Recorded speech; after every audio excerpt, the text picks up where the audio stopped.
Namaskar. A very good morning to you all. The Department of Philosophy, Ramakrishna Mission Vidyamandira, organizes seminars, webinars, lecture series on various topics throughout the year. This time, we are conducting a webinar on the philosophy of man and language, sponsored by the Indian Council of Philosophical Research, New Delhi. Yesterday, we had the first session, and today we are going to conduct the second and last session of this webinar. We had with us as resource person elite guests Dr. Kumar Mitra and Swami Chandrakantananda. Dr. Kumar Mitra is a former professor of Rabindra Bharati University, West Bengal. His topic today is Anathora in philosophy of language. So without further delay, I would now request Dr. Kumar Mitra to address. I am announcing that we will have a Q&A session. So put your questions on the comment box. Sir will be answering your questions after the webinar. Thank you. I request Dr. Kumar Mitra to address. Dr. Kumar Mitra.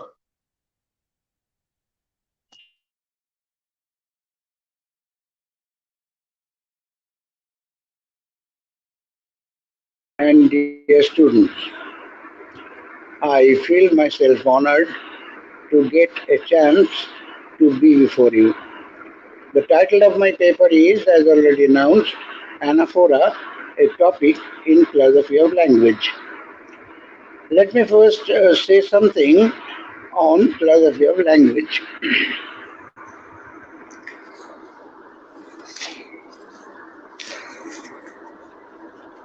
Now, much contemporary philosophy of language can be viewed as a synthesis of three major traditions. One, ideal language philosophy; two, ordinary language philosophy; and cognitivism.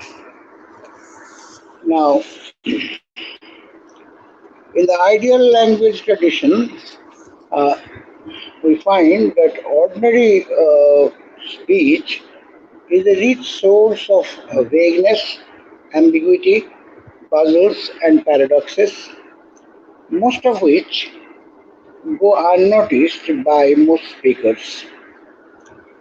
Now, this may not matter all that much for the purposes of ordinary conversation, but in scientific and philosophical discourse, the imperfection of ordinary language is not to be tolerated.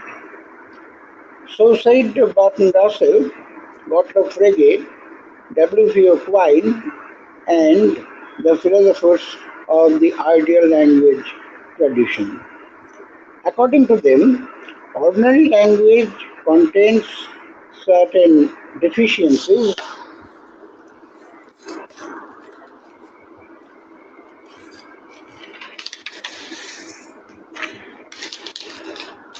and the philosopher's job is to provide some remedies uh, and Russell describes one such deficiency as a disgrace to a human race. The goal of these philosophers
জিজ্ঞেস করা উচিত। শুনতে পাচ্ছেন? শুনতে পাচ্ছেন? Hello,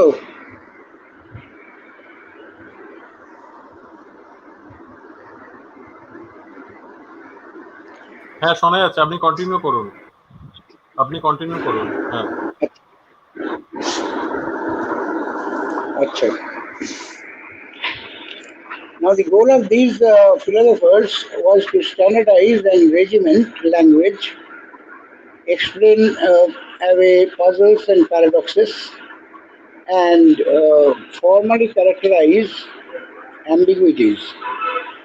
Their aim was to transform ordinary language into something closer to an ideal language, one that scientists and philosophers could use to express their hypotheses about the world. Now there is a ordinary language tradition as vague, ambiguous, and rife with semantic puzzles as ordinary language is. It also contains a wealth of information that philosophers cannot afford to ignore. In order to discover anything meaningful about important philosophical topics such as truth,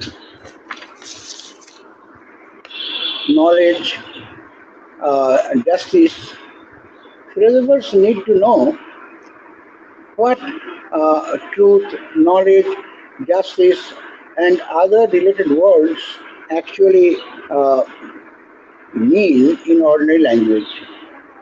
Now, this was the uh, uh, attempt of Gilbert Ryle, H.B. Rice, J.L. Austin, P.S. Strawson, Ludwig Wittgenstein, particularly in his later work, and the philosophers of the ordinary language tradition.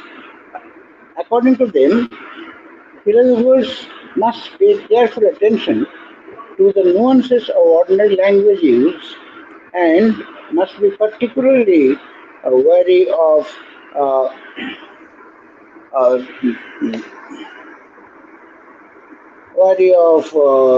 uh, misusing ordinary language expressions, particularly in the philosophical theories. In many ways, this tradition was radically opposed to the ideal language tradition, whereas the ideal language project was a project connected with legislating how language ought to be understood. The ordinary language approach was purely descriptive, concerned with the investigation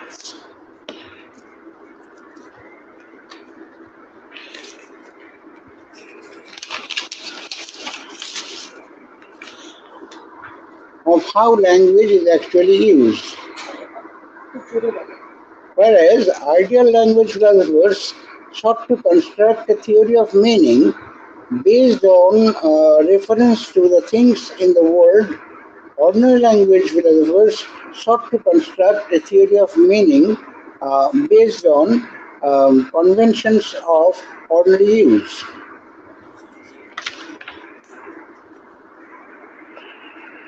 But despite these differences, both traditions shared a common motivation, namely the analysis of language in order to help solve or dissolve philosophical problems.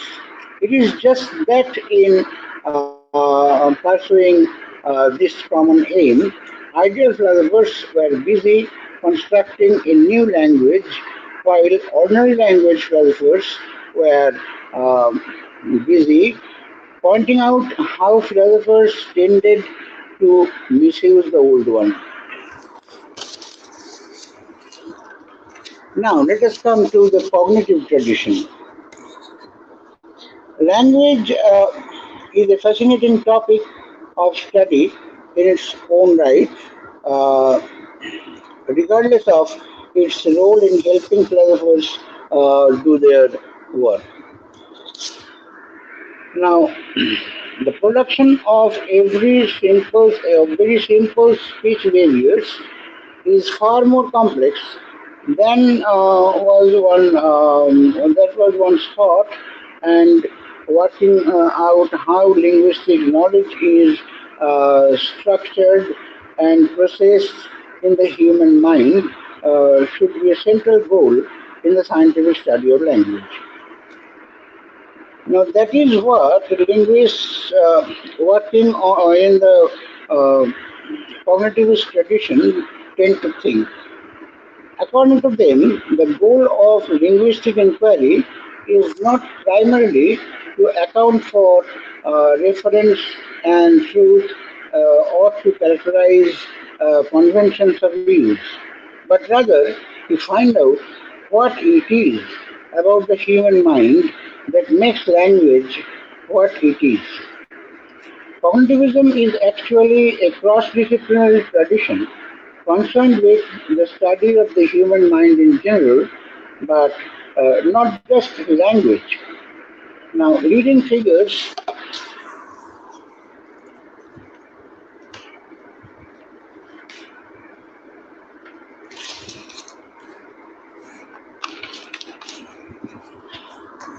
in the birth and early development of the cognitivist tradition um, included some computer scientists, some psychologists, some linguists, and of course some philosophers like Hilary Putnam, Jeremy Fodor, Daniel Dennett. Now these are there are four features actually that taken together loosely define the cognitive approach to the study of mind and language. Number one, an adherence to computational and representational theories of mind.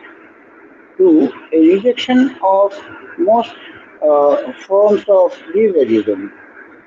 Three, an openness to empirical evidence from a wide variety of sources.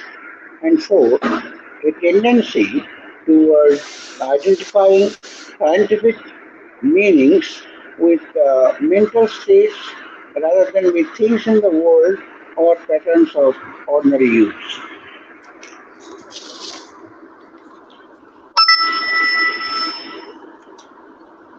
Now we find the part of another type of philosophy of language. We may call it the new philosophy of language.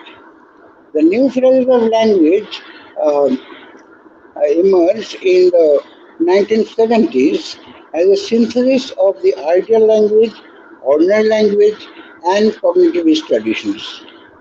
From the ideal language tradition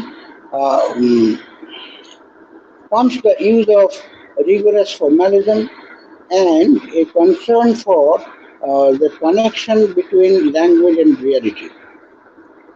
From the ordinary language tradition comes the descriptive nature of the project and careful attention to the remarks of ordinary use, as well as Rice's distinction between what is said and what is implied by an utterance. And from the cognitivist tradition comes an adherence to computational and representational theories of the mind, a rejection of linguistic behaviorism, an attention to the mental states of the language user, and a concern with meaning, semantic and pragmatic theories, and a concern with making semantic and pragmatic theories consistent with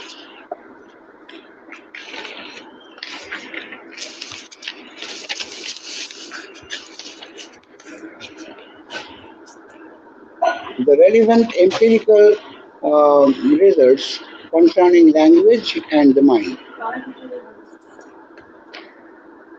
The boundaries between linguistics and philosophy of language have become blurred in this new synthesis.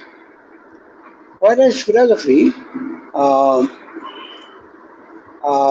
morphology, and syntax remain a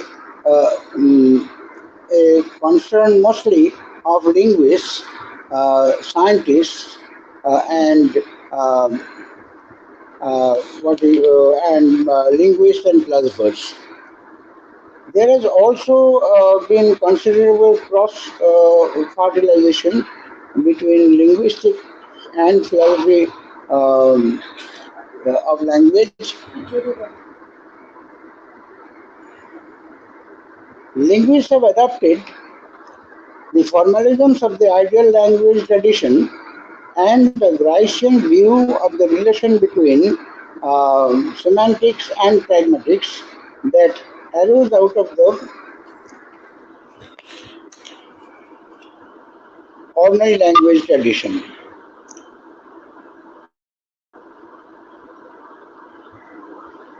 Philosophers, on the one hand, have adopted the linguistic account of syntax and feel an obligation to resolve the semantic interpretation of a sentence to its syntactic form. In addition, the cognitivist approach to linguistics also throws up a host of difficult conceptual issues that demand a rigorous philosophical treatment. For example, the place of reference in semantic theory, the nature of linguistic knowledge, and the connection between language and thought.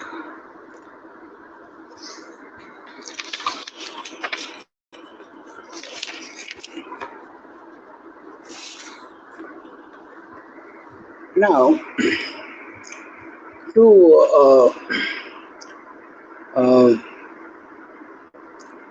set an example of problems usually discussed in philosophy of language, let us come to Anathora. I shall stress only on the philosophical aspects of this problem.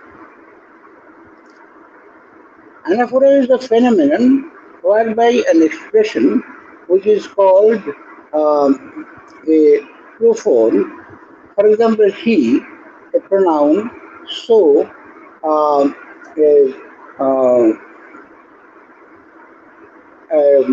sort of true adjective, etc. These are interpreted in the light of other expressions in its immediate linguistic context, which is called the proform's antecedent.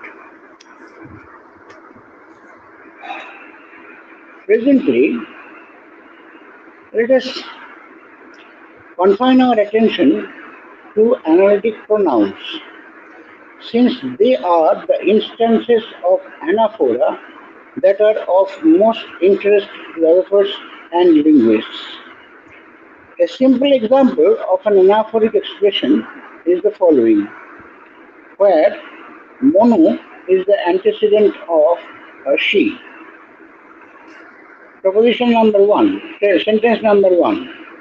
Mono left and she was angry. In this instance of anaphora, a pronoun has a referring expression as its antecedent. Such cases are so easy to understand that these are not of much interest to philosophers and linguists. The anaphoric pronoun simply refers to whatever its antecedent does.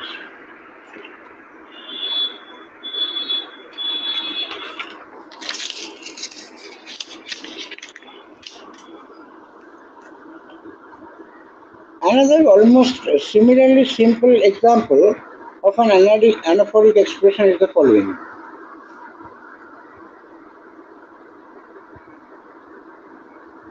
Every girl believes she is beautiful. Sentence number 2. Here she has every girl as its antecedent. In such cases, it is quite natural to hold that the pronoun is functioning as a variable bound by its quantifier antecedent.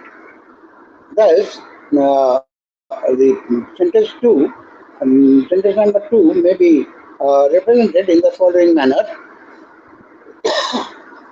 Sentence 2a, within bracket, every girl put on X, bracket closed, bracket starts, X believes X is beautiful, bracket closed, where the third occurrence of X corresponds to the pronoun.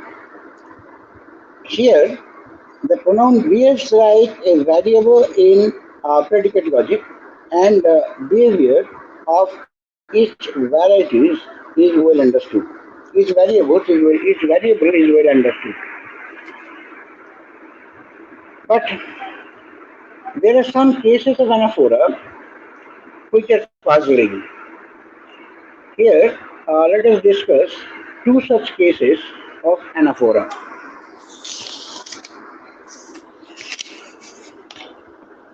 One instance of a puzzling anaphora is a case in which a pronoun has a quantifier antecedent in another sentence. Anaphora of this sort is often called discourse anaphora. Here are two examples. Sentence number 3. Few students passed the exam. Full stop. They studied hard. Example 4. A man is following Raghu. Full stop.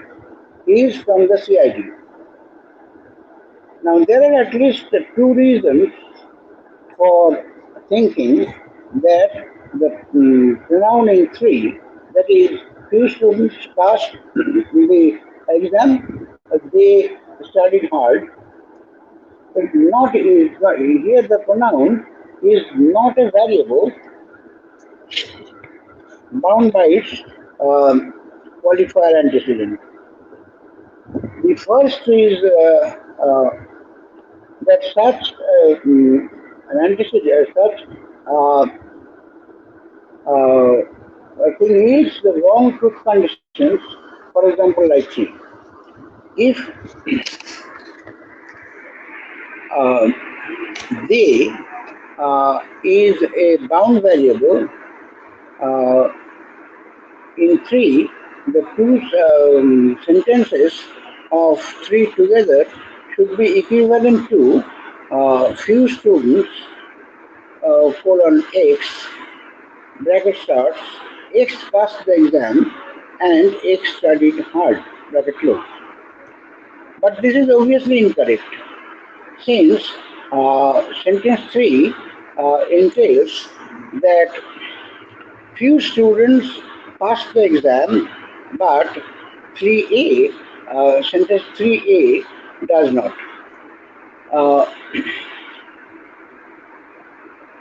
It would be true if many students passed, but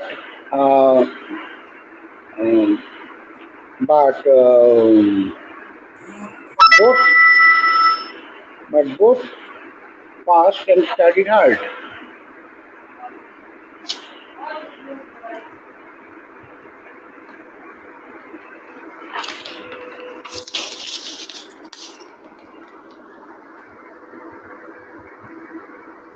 Now, second, it is generally thought that the scope of a quantifier cannot extend beyond the sentence in which it occurs. If that is correct, then the pronoun in 3 falls outside the scope of its quantifier antecedent and so cannot be bound by it. Fourth, the pronoun in 3 cannot be understood as referring to whatever its antecedent does. Since its antecedent is a quantifier and not a referring term at all. Since the pronoun cannot be understood as a bound variable, nor as an expression that refers to whatever its antecedent does, the question arises as to how we should understand it semantically. A second kind of puzzling anaphora is called donkey anaphora, and because in this sentence the word donkey has been used, and it comes in two varieties. The first may be called conditional donkey anaphora.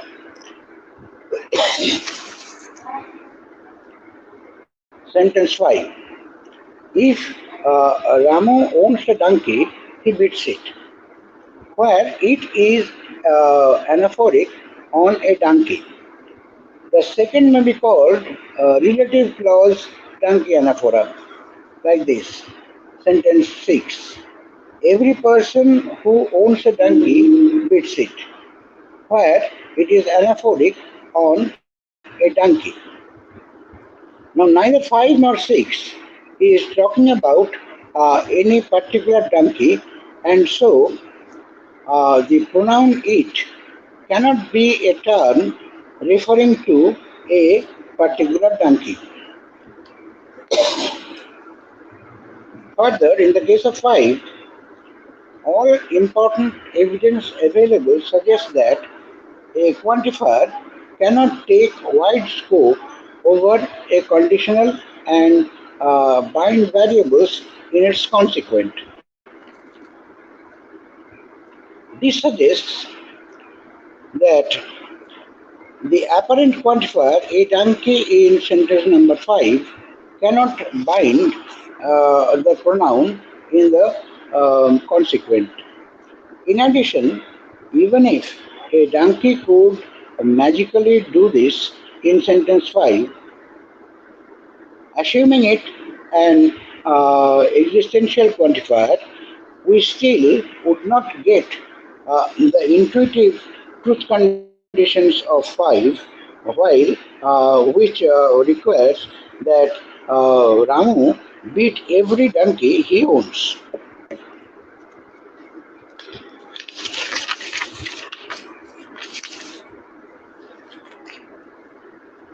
Similarly, the independent evidence available suggests that quantifiers cannot scope out of relative clauses. A man, for example, a man who owns every donkey beats it, and so again, the person in the pronoun in 6 is not within the scope of its quantifier antecedent, and so is not bound by it. Thus, the pronouns in both conditional and relative clause, donkey and aphora, cannot be understood as referring expressions nor as bound variables. So we have two kinds of puzzling anaphora, discourse anaphora and donkey anaphora. In neither case can the anaphoric pronouns be understood and as bound variables or as expressions referring to whatever their antecedents refer to. The question is, how should we understand such cases of anaphora semantically?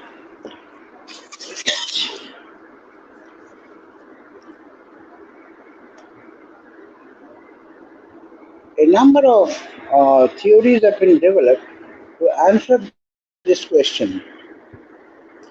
Sketches of four prominent theories of puzzling anaphora may be given here. Because the theories are highly technical and sophisticated, only the briefest sketch can be given of them. The first theory of puzzling anaphora we will consider is discourse representation theory, or DRT in short. Uh, Now, DRT claims that the indefinites in discourse anaphora, like sentence 4, a man is following Raghu, full stop, he is from the CID. Now, a man and a donkey, anaphora, a man and donkey anaphora, like sentence in sentence 5 and 6, a donkey uh, is not these cannot be taken as quantifiers. Instead, they are really predicables.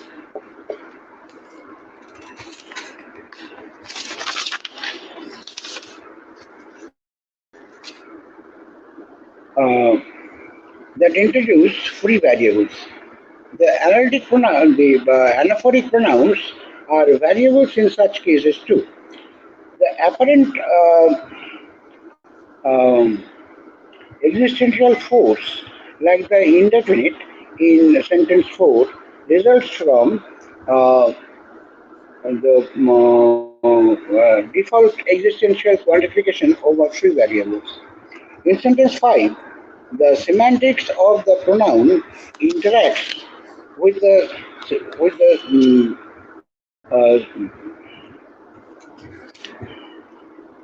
semantics of the conditional to yield the result that the sentence is true if and only if Ramu breeds every donkey he owns. In sentence 6, the quantifier every person uh,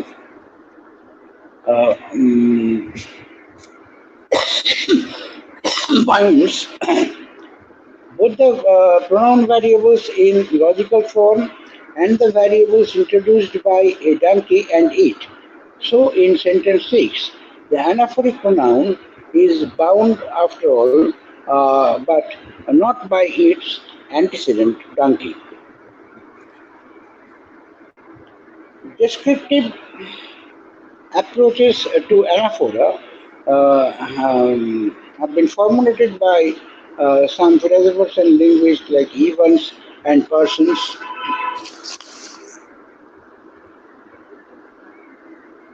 On approaches of this sort, anaphoric pronouns in puzzling anaphora, in some sense, are um, um, interpreted as definite descriptions. Thus, the pronoun in sentence 4 is interpreted as a man following Dohu. Similar remarks apply to the propositions in 5 and 6.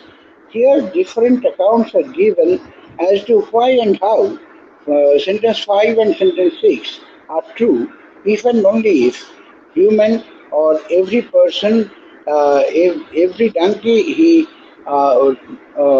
we may say, if and only if Ramu or every person, every donkey he owns. For example, some philosophers claim that in such cases the pronouns are interpreted as numberless descriptions which are essentially universal quantifiers. This is the truth conditions uh, mentioned above.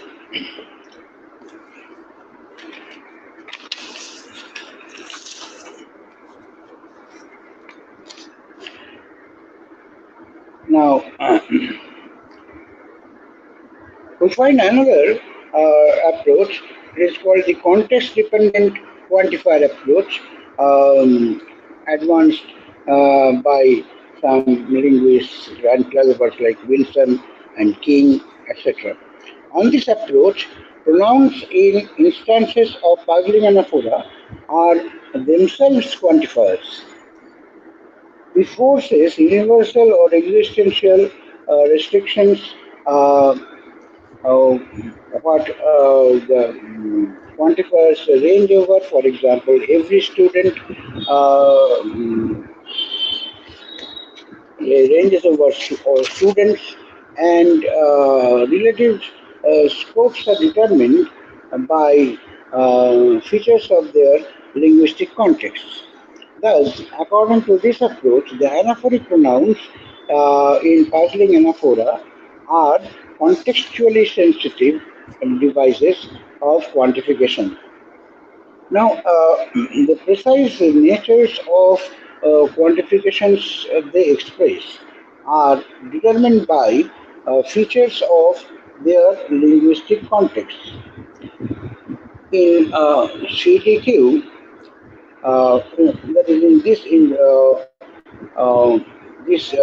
example, CDQ holds that the pronoun expresses the existential quantifier normally expressed outside of any context by the indefinite a man following Rogu.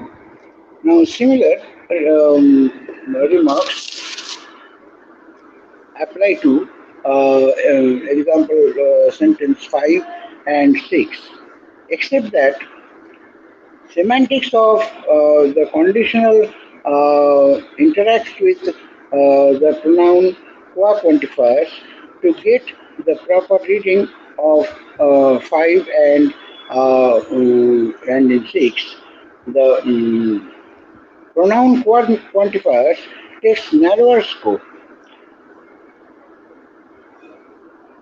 Now, with narrower scope with respect to the universal quantifier, every person, because its antecedent does as well. Now, finally, there are dynamic logic accounts, in short DL, of puzzling anaphora, originally formulated by Stoenhoff with different uh, varieties formulated by some other philosophers. Now, the key claim which such accounts, the key claim of such accounts is that quantifiers can semantically can semantically bound pronouns even if those pronouns do not occur in the in their syntactic scopes. So, despite appearances, the pronouns in example 4 and 5 and 6 are semantically bound by their quantifier antecedents. This approach also makes some novel claims about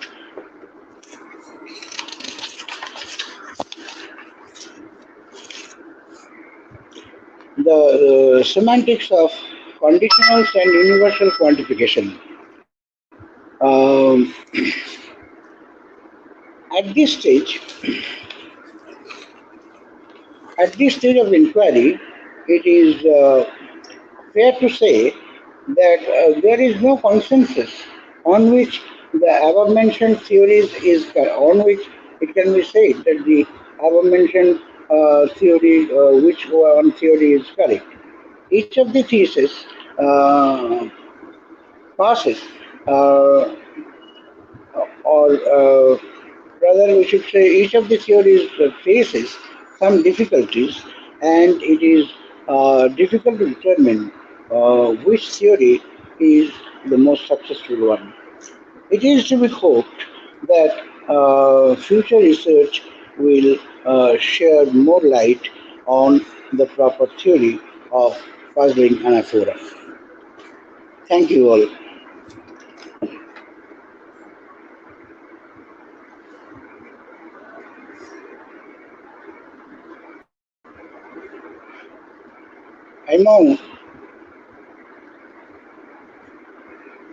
Mo, হয়ে গেছে বন্ধ করে নেই কিছু বন্ধ করে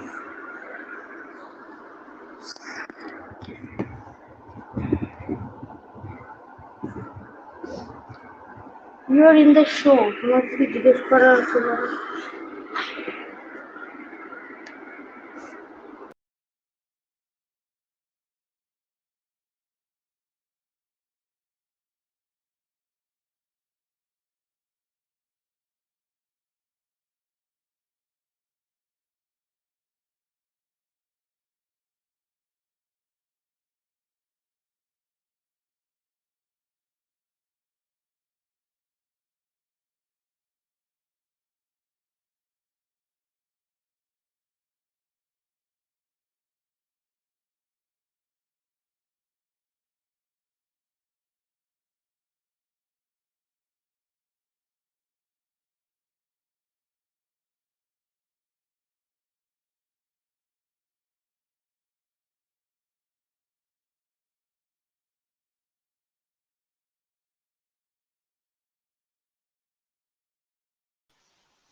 Thank you, sir.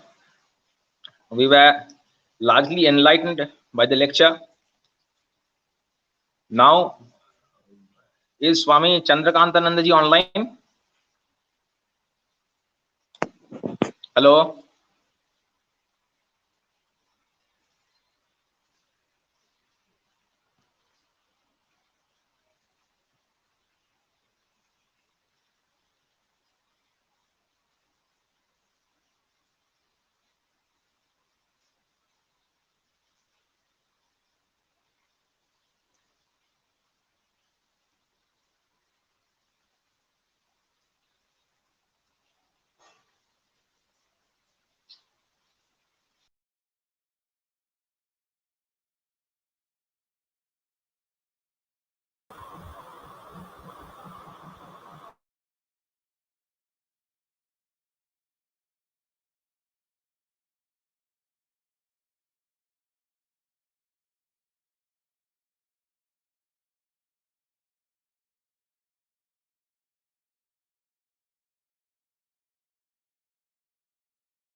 নেটওয়ার্কের সমস্যা হওয়ার জন্য আমরা দুঃখিত।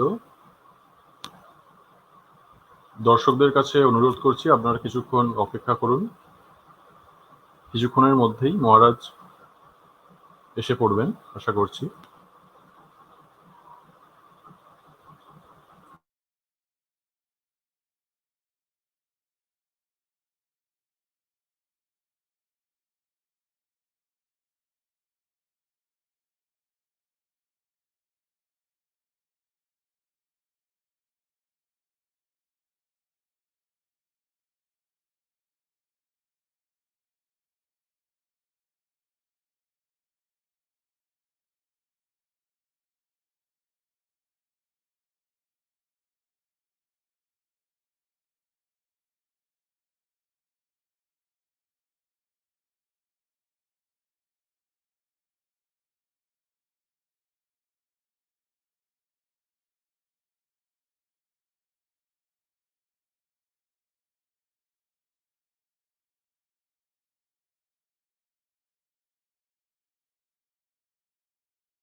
After a few minutes, we will have the opportunity to hear a very eminent speaker, Swami Chandrakantananda ji Maharaj.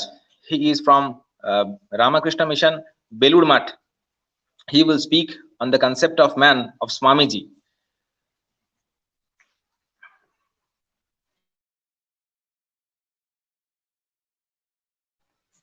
Maharaj is just coming, so please stay with us. There will also be a Q&A session after his lecture. Leave your questions on the comment box.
কি দেখতে পাচ্ছ আমাকে? আপনি একটু কথা বলে দেবেন। Hello, হ্যাঁ মহারাজ, হ্যাঁ হ্যাঁ মহারাজ, ঠিক আছে। তাহলে কি শুরু করা যাবে? হ্যাঁ হ্যাঁ, শুরু করুন মহারাজ। Should we begin?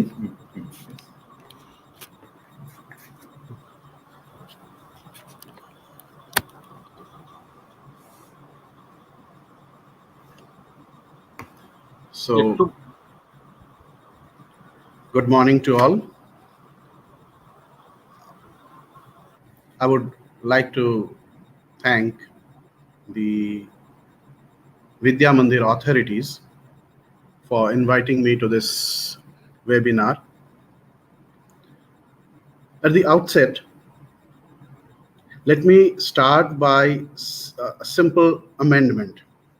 The topic of today's discussion is Swami Vivekananda's concept of man. Man with a capital M, so not meaning actually a particular gender. Now, since this man stands for actually what we call human, what kind of human are we talking about? Is it the universal humankind, or is it a particular human being? That is to say, are we going to discuss the generic species, the human race, that is the humankind, or is it the particular individual human being? Now, Indian philosophy, at least certain schools, they make a big deal out of this. They discuss this under the Samanya or Jati and particular Vishesha and the thing like this. Now, if we go through Indian philosophy, this idea of Samanya or Jati, we usually find three kinds of views. This universality or Jati or Samanya as a class concept relies on the commonality of all the objects included within that particular species. So we have three kinds of views. The first one is nominalistic, preferred mainly by certain schools of Buddhism. They believe that name alone is common in all the objects under consideration. That is to say, all pots are called pots because they are different from non-pots. It's just a name. That's one kind of view. The other is more realistic or practical kind. They say this school is particularly the Vaisheshikas and the Nayayikas. They have particular about this thing. They say that one common essence is inherent in all the objects that are classified under the particular class. Like I call somebody human being because there are certain common characteristics in all the human beings that are inherent in them. That's the one view, the realistic view. The other view is more of a conceptual kind. It's a conceptualistic view that says that this universal does not exist over and above the individual.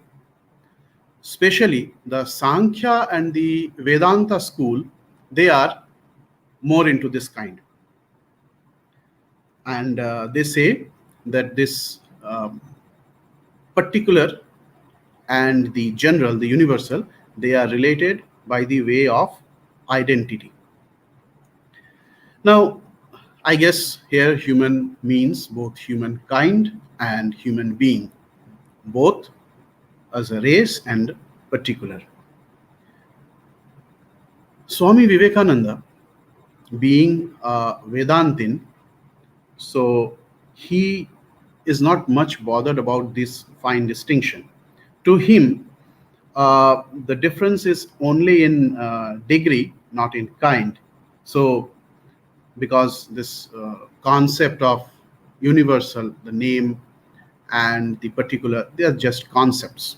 Now, having been said this, I would like to ask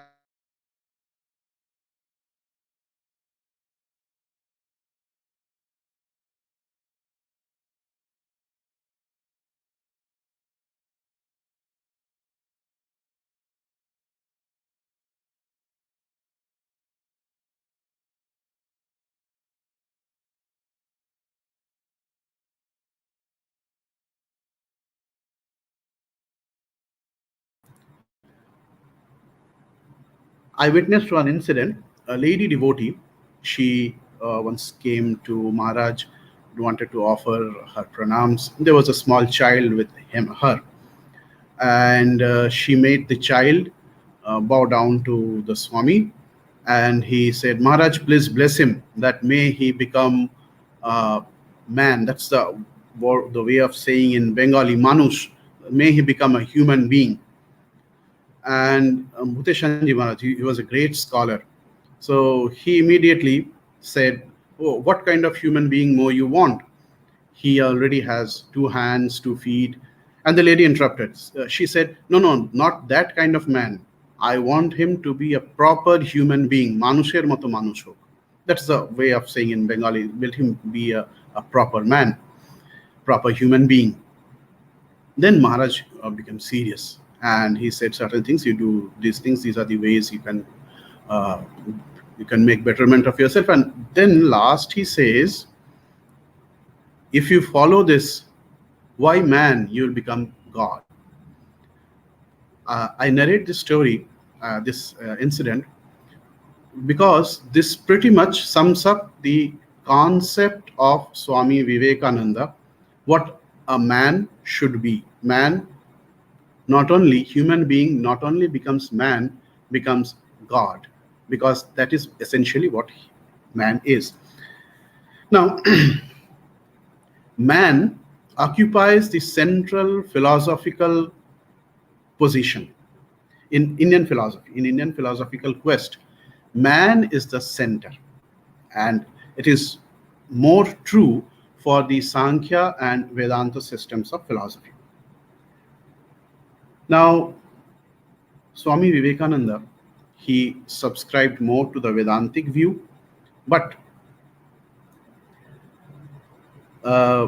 he also made use of Sankhyan paradigm, the Sankhyan model, to drive home his concept of Vedantic concept of man. He does not make a total concrete philosophy out of it, because it was already existing. In some of his lectures, like study in Sankhya philosophy, cosmology, Sankhya and Vedanta, apparent and real man, real nature of man, nature and man, soul, nature and God, spirit of Vedanta, spirit and influence of Vedanta, immortality, Vedanta, and all those lectures, a few poems, letters, conversations, and reminiscences of many people who came in contact with him, we find the ideas of Swamiji regarding man, the real nature of man, are scattered all over.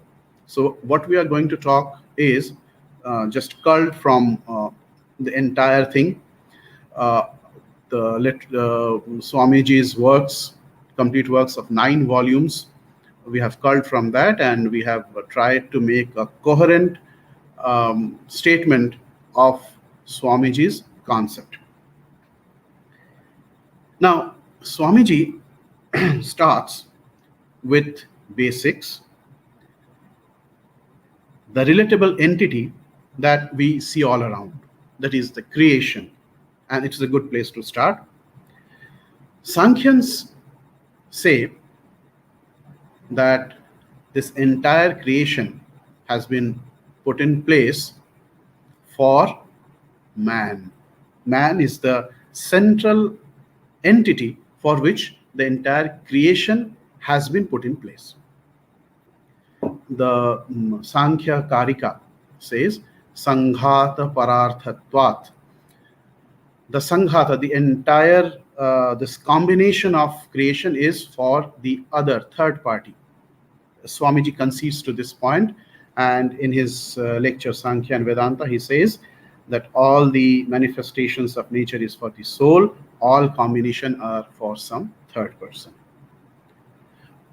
Sankhya likes to present the view that the entire creation is like a dancer dancing in front of the human soul called Purusha to entertain the Purusha, so that the Purusha is entertained and becomes free. And in Upanishads, we find that the focus of philosophical discussion has shifted from gods, the Indra, Varun, and all other Aditya and Aditi and Usha, and all those gods that we had been discussing in the Vedas. Upanishads shift the focus from those gods to man. The center of discussion in Upanishads is man. Now, Swami Vivekananda made use of this Sankhyan and the Vedanta concepts, and his Vedanta was, and Vedanta is actually based on Upanishads. So his entire philosophy is basically about man, his real nature, and the way to get out of this entire sense of bondage. He coined 2 terms. One he called real man, the other he called apparent man. The real man is one that is true spirit, the self, and the apparent man is what we see as human beings, what appears to be human being. Now he says that there are two things. The Upanishad says that, and so does Vedanta and Swamiji and anyone who follows the Vedanta schools say that there are two things, the husk and the essence. The husk being this body, mind, and everything, and the essence being the self. Now, the realization of this true self, the true essence, is the highest goal, because this is the supreme bliss, and bliss is what the human life aims for. Now, Swamiji, he begins with nature, that is the entire creation that we see all around us, and he starts by defining, trying to make a proper definition of what we see all around us. Now, Swamiji makes it clear at the outset that nature is not the only thing that is externally manifest. That means whatever we see outside, that is nature, but that's not the only part. The internal functions, including our mind, our intellect, etc., they are also included in the nature. Now, the term Prakriti, meaning nature, from which creation starts, and Avyakta, the undifferentiated, these are the two terms used by the Sankhyan school, and Swamiji also takes these two terms, and he says that from everything, this entire creation, including atoms, forces, mind, thought, body, proceeds from this Prakriti or Avyakta. Now, having said this, Swamiji delves deep into the Sankhyan paradigm to explain further. He said that Prakriti, according to Sankhya, is indiscrete and is a perfect balance, is in equilibrium of three forces that constitute Prakriti. The three forces are the Sattva, the Rajas, and the Tamas. Now, the way Swamiji defines the Sattva, Raja, and Tama is a simplistic way, because he was trying to explain to his audience in a very simple manner. What he says is, Tamas is the force of attraction, Rajas is the force of repulsion, and Sattva is a force that balance these two. So, when these Tamas and Rajas, the forces of attraction and repulsion, are held in perfect balance, then there is a total equilibrium in nature and there is no creation. But these forces are always trying to outmaneuver each other, and whenever there is a disturbance, this one can outmaneuver the other. There's a slight disbalance in nature, and from that the creation ensues. And this is like a pendulum, this is like a wave-like motion. One wave comes, that is a creation, then they again reach equilibrium, and then they again there is another wave, another equilibrium is disturbed, and another creation ensues. Now, this creation is disturbance in the force, and then the equilibrium in the force. When the equilibrium is reached, we call it pralaya, or the end of the cycle. Now, Swami explains this Sankhyan paradigm, this Sankhyan cosmology, that Prakriti, the first manifestation from this, first manifestation of Prakriti is Mahat. Mahat literally means the great principle. Now, sometimes it has also been called the cosmic intelligence. And Swamiji points out, Mahat is universal.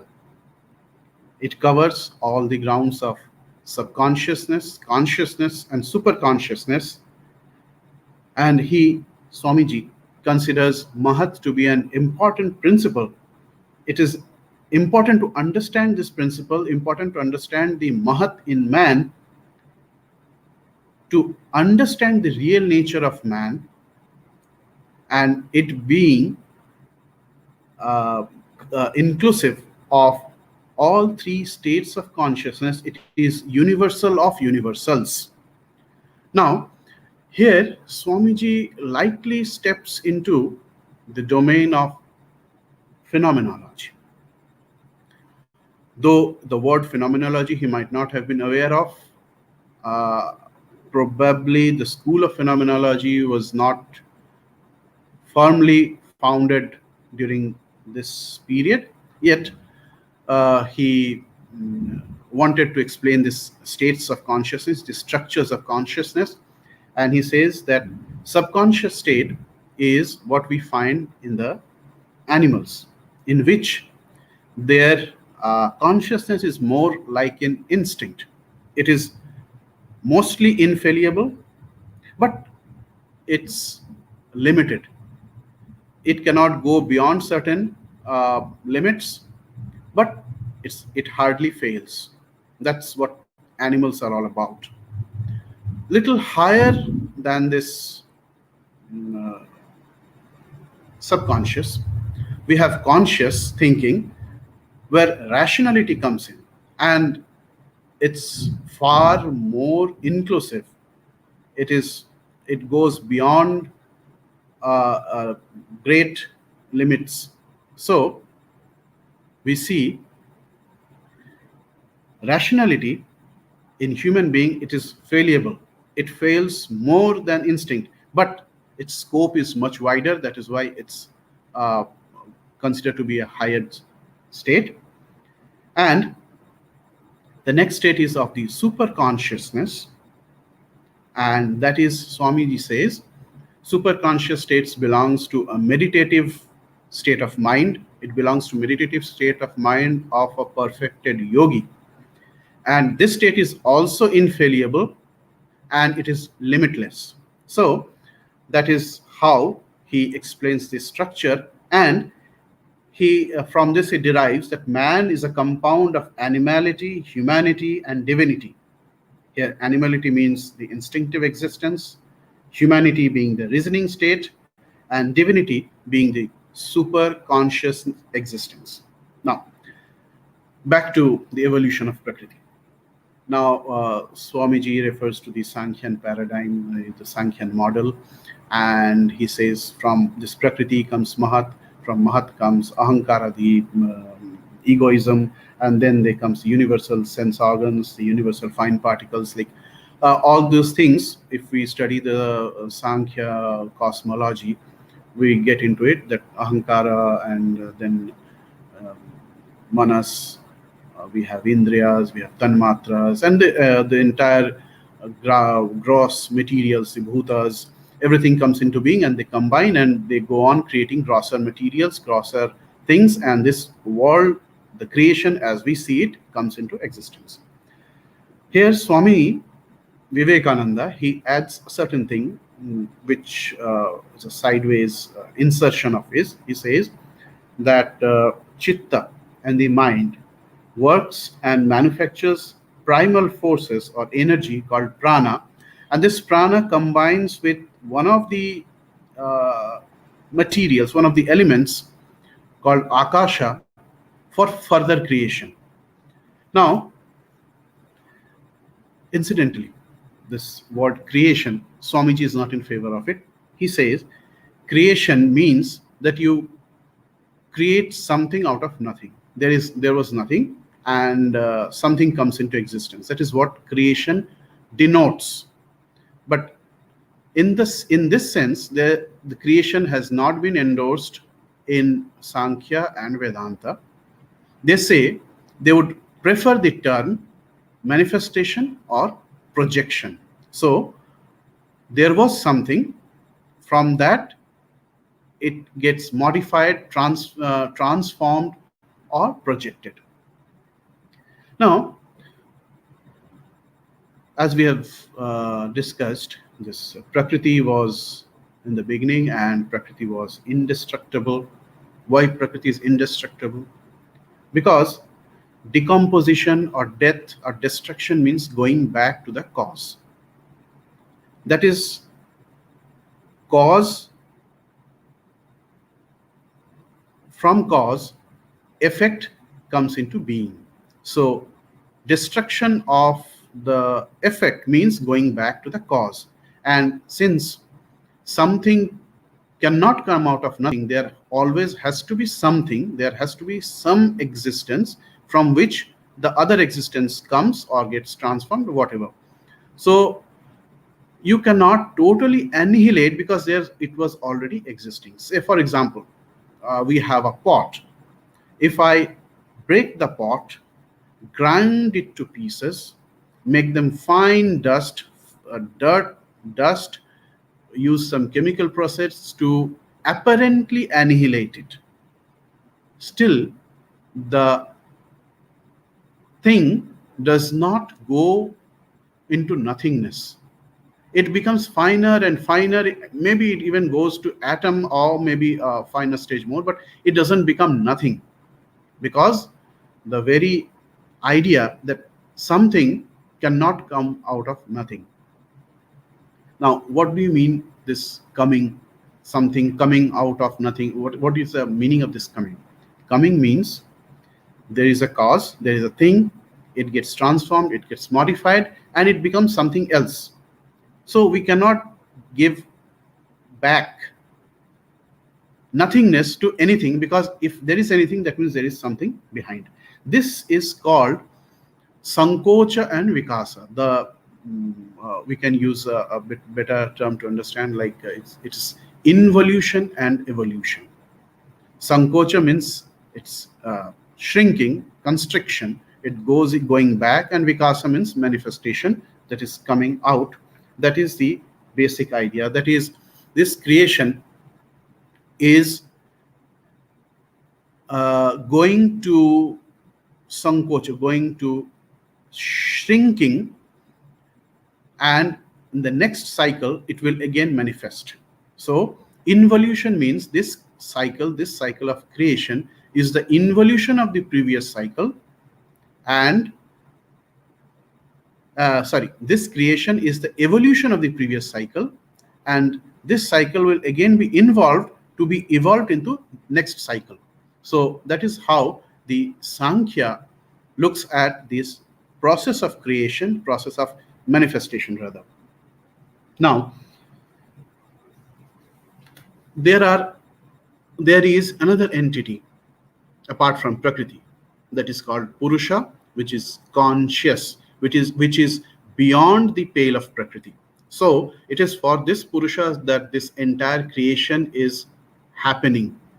So Purusha is the only sentient being. Purusha is outside of nature.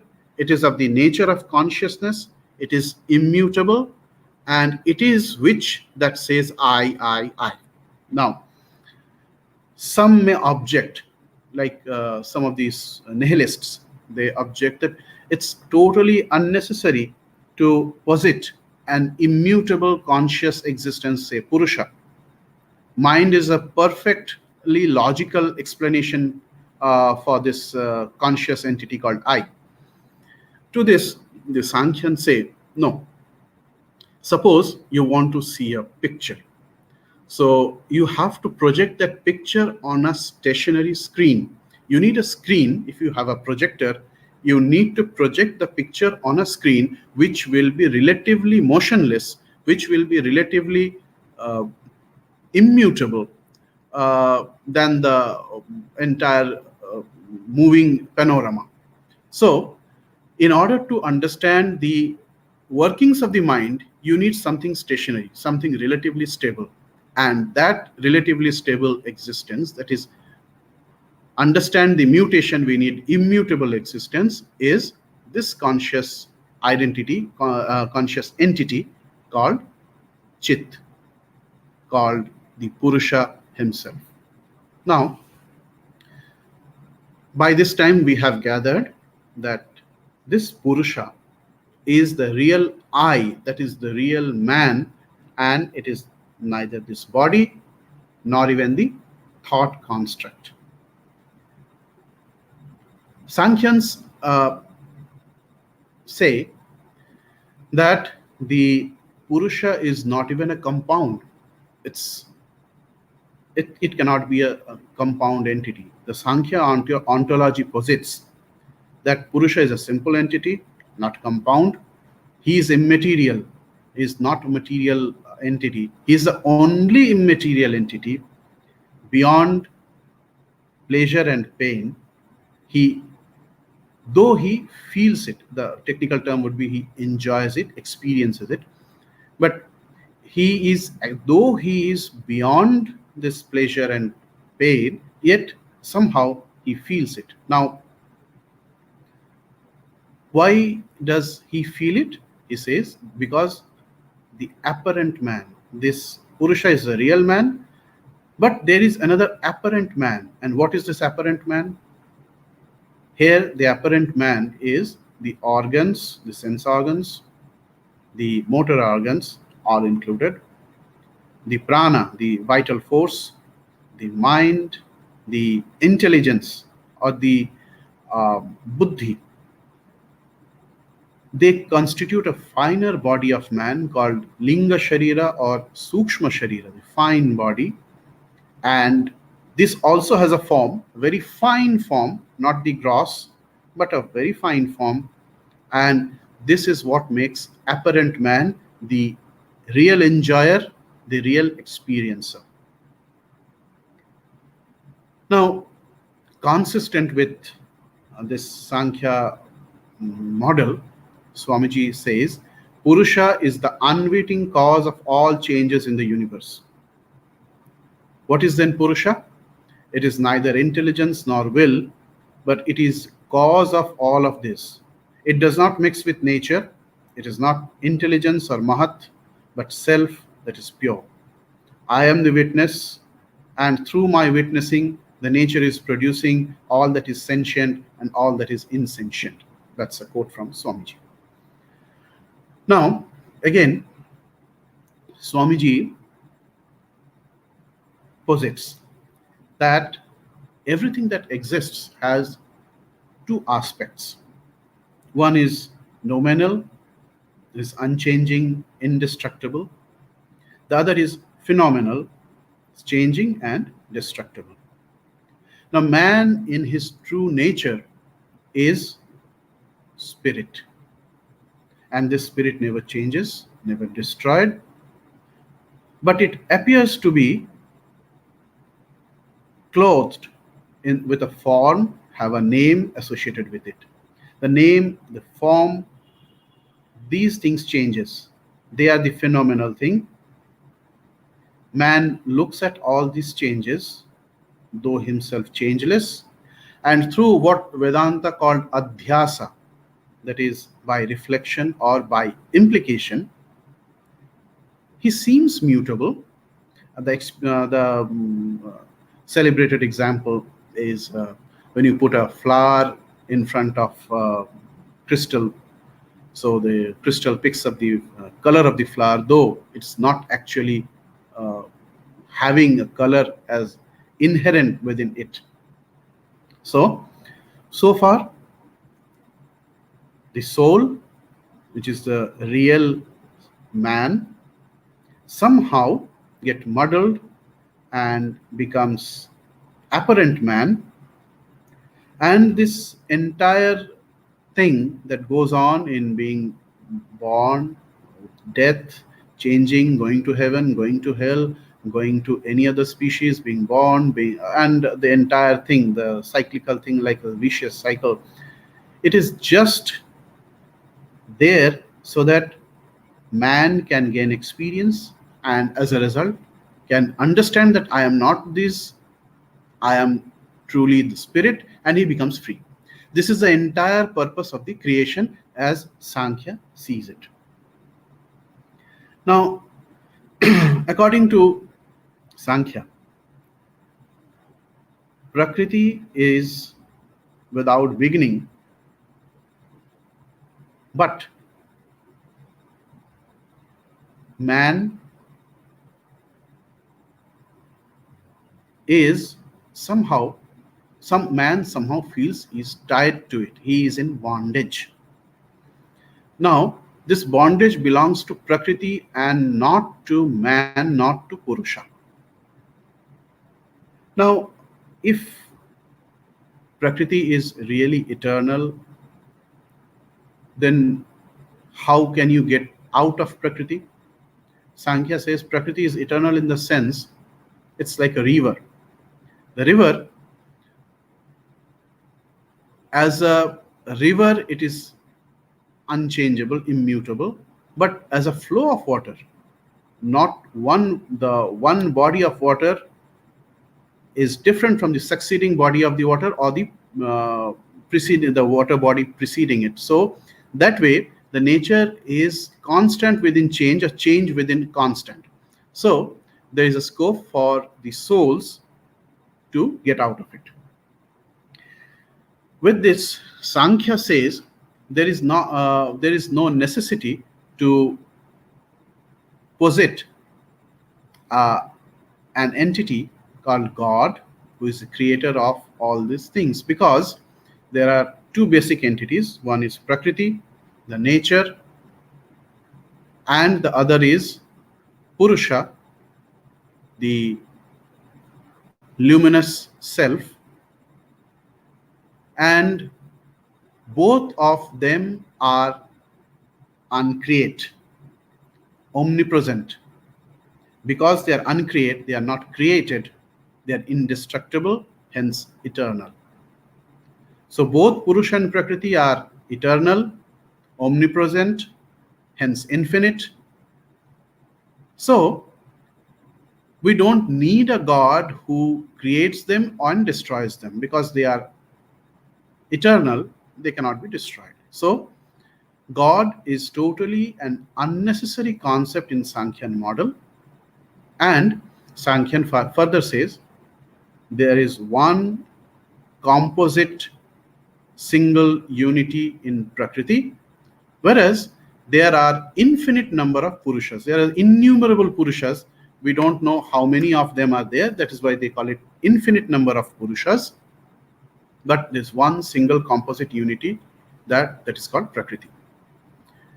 Now, Swamiji, till this time, he has been speaking, accepting this Sankhyan model. He now comes at the end of the Sankhyan paradigm and smoothly glides over to the Vedanta framework. He points out that the Sankhya is not a perfect generalization. It is not a perfect solution. So he goes on to further model, another model that is presented in the Vedanta.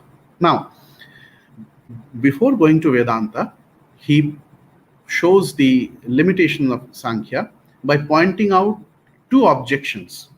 The first objection is just as the series of modifications of Prakriti, beginning with the individual intellect and ending with this individual gross body, requires a Purusha behind it. There is a conscious entity called Purusha, in the presence of whom who is there as a governor, so that Prakriti goes on creating this intellect and becomes up to gross till this gross body. This is what the individual creation is all about. Now, the dualist, the people who are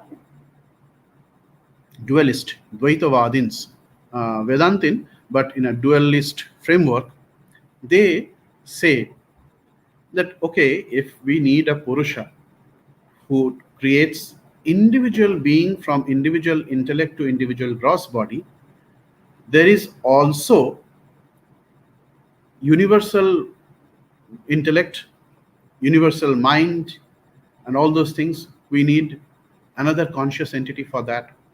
Who will be the governor of that particular entity? Sankhya because does not possess a God, so there is no one, no governor who under whose guidance, under whose supervision the macrocosmic Prakriti starts creating, starts manifesting.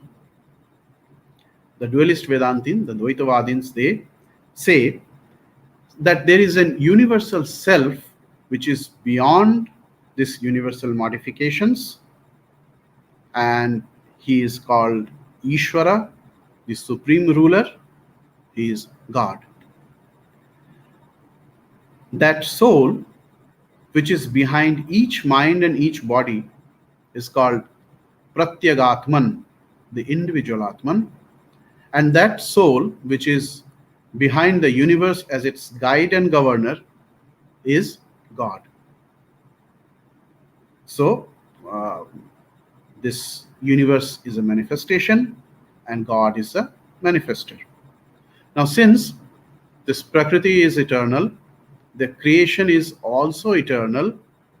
So the creation or the manifestation, because it being eternal and because a manifestation needs manifester, so therefore this God also is eternal. It has to be, because it is because of God's supervision that Prakriti creates, and because the creation is going on eternally, so the God has to exist eternally. So this is what the Vedantin as a dualist now presents. The second contention that Swami Vivekananda says about this Sankhyan model, he says that Sankhya says both Purusha and Prakriti are infinite. Can there be two infinites? What do you mean by having two infinity? Is it really possible? And the answer is being given by the Vedanta in its monistic mode, which will go later. Now, before we go into this Vedantic paradigm, we need to just digress a little. So long Swamiji has been in the domain of Sankhya, he had been referring to this conscious entity, the what we call the real man, as Purusha. That is the word Sankhyans have been using. Now, when he goes into Vedanta, instead of using Purusha, he uses the word Atman. About this, it has been said, and I quote, "The fundamental ontological premise that there is an animating and vital incorporeal aspect of human beings, the presence of which distinguishes life from death, is Atman, that has been accepted by all Indian philosophical traditions." Now, this Atman has been sometimes called soul. Sometimes Swamiji uses that as a general term to make it more understandable to people. But technically, he says that I am not comfortable using this term soul. He quotes in his Vedanta, he says in his Vedanta lecture, and I quote, "I will not translate this word Atman to you in English because the idea does not exist in Europe. It is untranslatable. The modern attempt of German philosophers is to translate the word Atman by the word self. And until that word is universally accepted, it is impossible to use it. So, call it as self or anything, it is our Atman." Now, regarding the self, it has been said that it is better to use the word self when you're translating the Upanishads and all, instead of for this word Atman. It is self has certain advantages, because the question of Atman, when the question of Atman comes, we discuss certain concepts with it, whether it's personal or universal, whether it's real or not, whether it is affected by karma or not, and all these things. When we speak of soul, and the word as we understand it does not cover, and self is a better word for this. But one problem with self is the word self as is understood is ego, ahankara for in Indian parlance. So neither self nor soul is actual translation of the word Atman.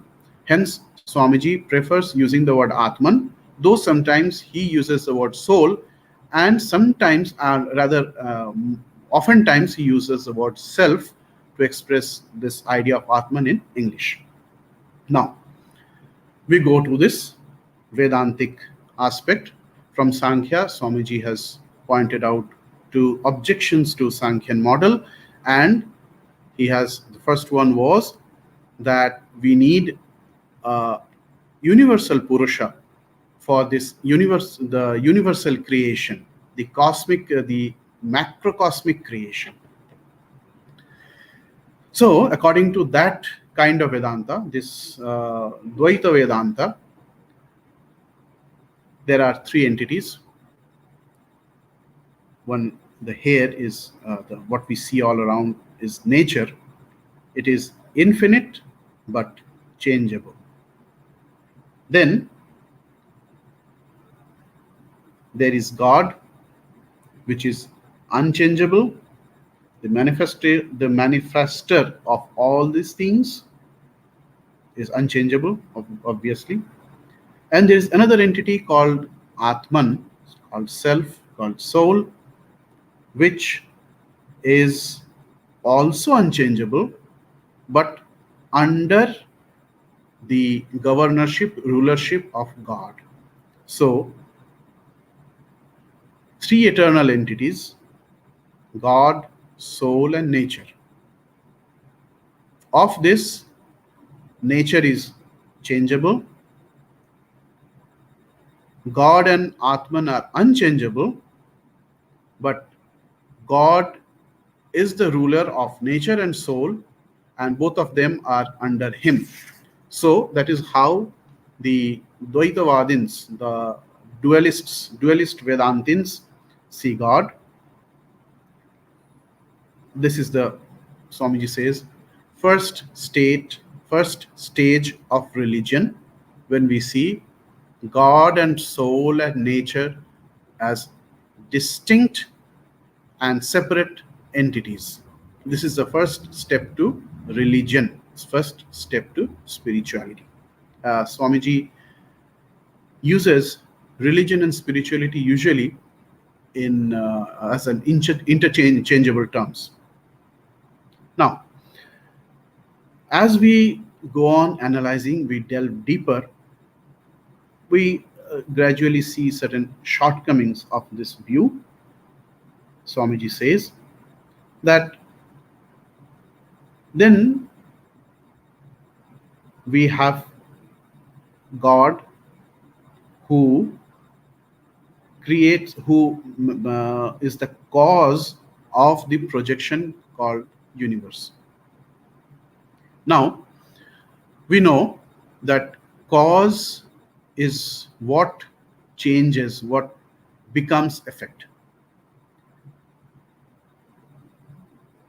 Effect has cause inherent in it. That means cause becomes effect in entirety or in part. So if God is the cause and universe is the effect, so that means God is inherent in universe. A part of God has become universe. So God and universe are not really different. Similarly, if God is the cause and souls, individual souls are the effect, so soul, individual souls, self, Atman, is not actually different from God. So God is the whole and individual souls are the part, nature is also a part of God. So there is one existing being called God, of which this individual self, Atman, or the nature are the part. So that makes it next stage of thinking. Swamiji calls it the a bit step up, and this is in philosophy, Indian philosophical parlance, is called Vishishtadvaita, qualified monism. Now we analyze further. We take up the question that we left unanswered in Sankhyan context. Can there be two infinities? Sankhya posits, and Vedanta points it out that you postulate that there are two entities, two infinite entities. One is Purusha, consciousness, and the other one is Prakriti. So if both are omnipresent, that means both are infinite. Can you have two infinities? Now, Swamiji says, let there be two infinity. One infinite item called A, another infinite entity called B. So if both are infinite, doesn't infinite A limit infinite B? That means when you say A, that means you exclude B from it. That means it is not omnipresent, it is not infinite. B is making A finite. So if you say two infinite entities, it's absurd. That means there cannot be two infinities, there has to be one infinity. Secondly, you say there are many Purushas. There are infinite number of Purushas. And each Purusha is omnipresent, each Purusha is infinite. So now the problem is compounded. Now not only there is Purusha and Prakriti, but there are infinite number of Purushas. Doesn't one Purusha limit the other Purusha? So if you say that one Purusha has been divided into many Purushas, then again it's absurd, because infinity means it's total, it's composite whole, it cannot be part. The parts of infinity are infinity, so part and whole are basically the same. So here we again make a step up as Swamiji sees it, and he says basically God, nature, and Atman is one entity, that is one infinite entity, and it is called the substratum of everything, it is called Brahman. He says that there is one infinite soul that is reflecting through thousands and thousands of mirrors, as it were, and appearing as different souls, different individual beings. So it is one infinite soul which is in the background of the universe is called God, and in the background of individual body it is called soul of man, it's called a human being. So we come to Advaita, the non-dualism. This school is of Advaita philosophy is what Swamiji wanted to present all through. Now,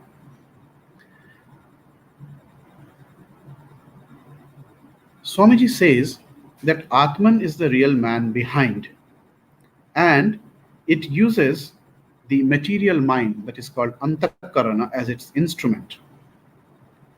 And this real man, this Atman, has three fundamental factors of consciousness.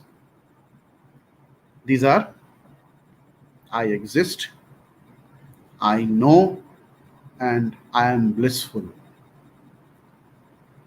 Now these three things, existence absolute, knowledge absolute, and bliss absolute, which Advaita Vedanta calls Sat Chit Ananda, that is the real nature of man.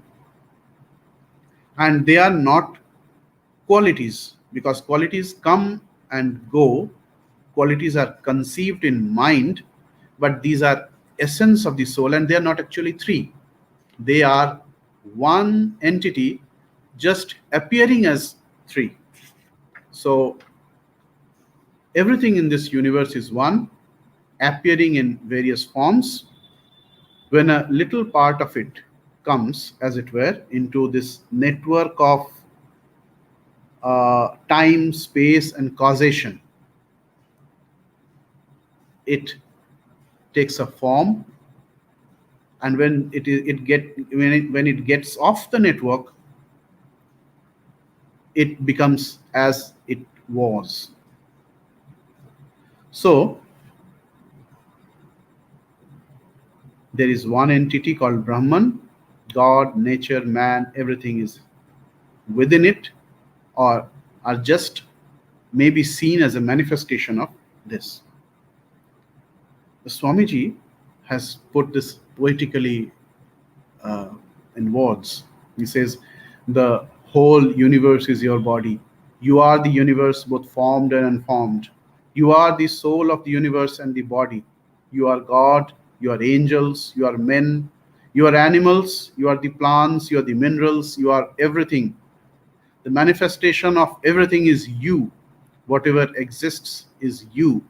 You are the infinite. Now,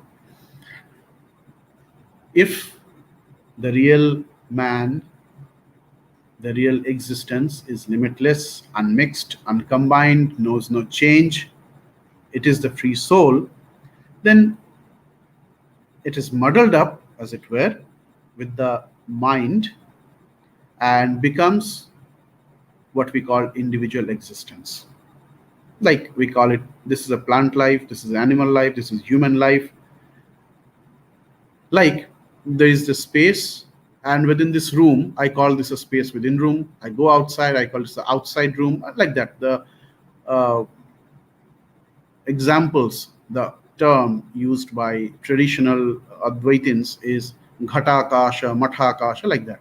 So there is one space which is actually indivisible, but I see the space within room and I say, oh, this is a space within the room. And I go out and say, oh, this is a space outside of the room, as if the space can be divided as such. But actually it is one undivided space. I somehow put some apparent barriers and call it by different names. Now, as a soul, there is no difference between one man and the other. There is no difference between the man and the animal. From the highest man to the lowest animal, as a soul, as a self, as Atman, there is no difference. The only difference is the manifestation. The intellect, the brain of the animal is dull. It acts on instincts. But human brain, human mind acts on rationality. So what difference is in the manifestation, is in the mind, but not in the soul. Now this question comes. So what happens to our individuality if there is no difference between one man and another? If there is no difference between a man and an animal or a plant, then what happens to our individuality? Now, individuality or individual awareness is not actually in our body or in our mind. Why?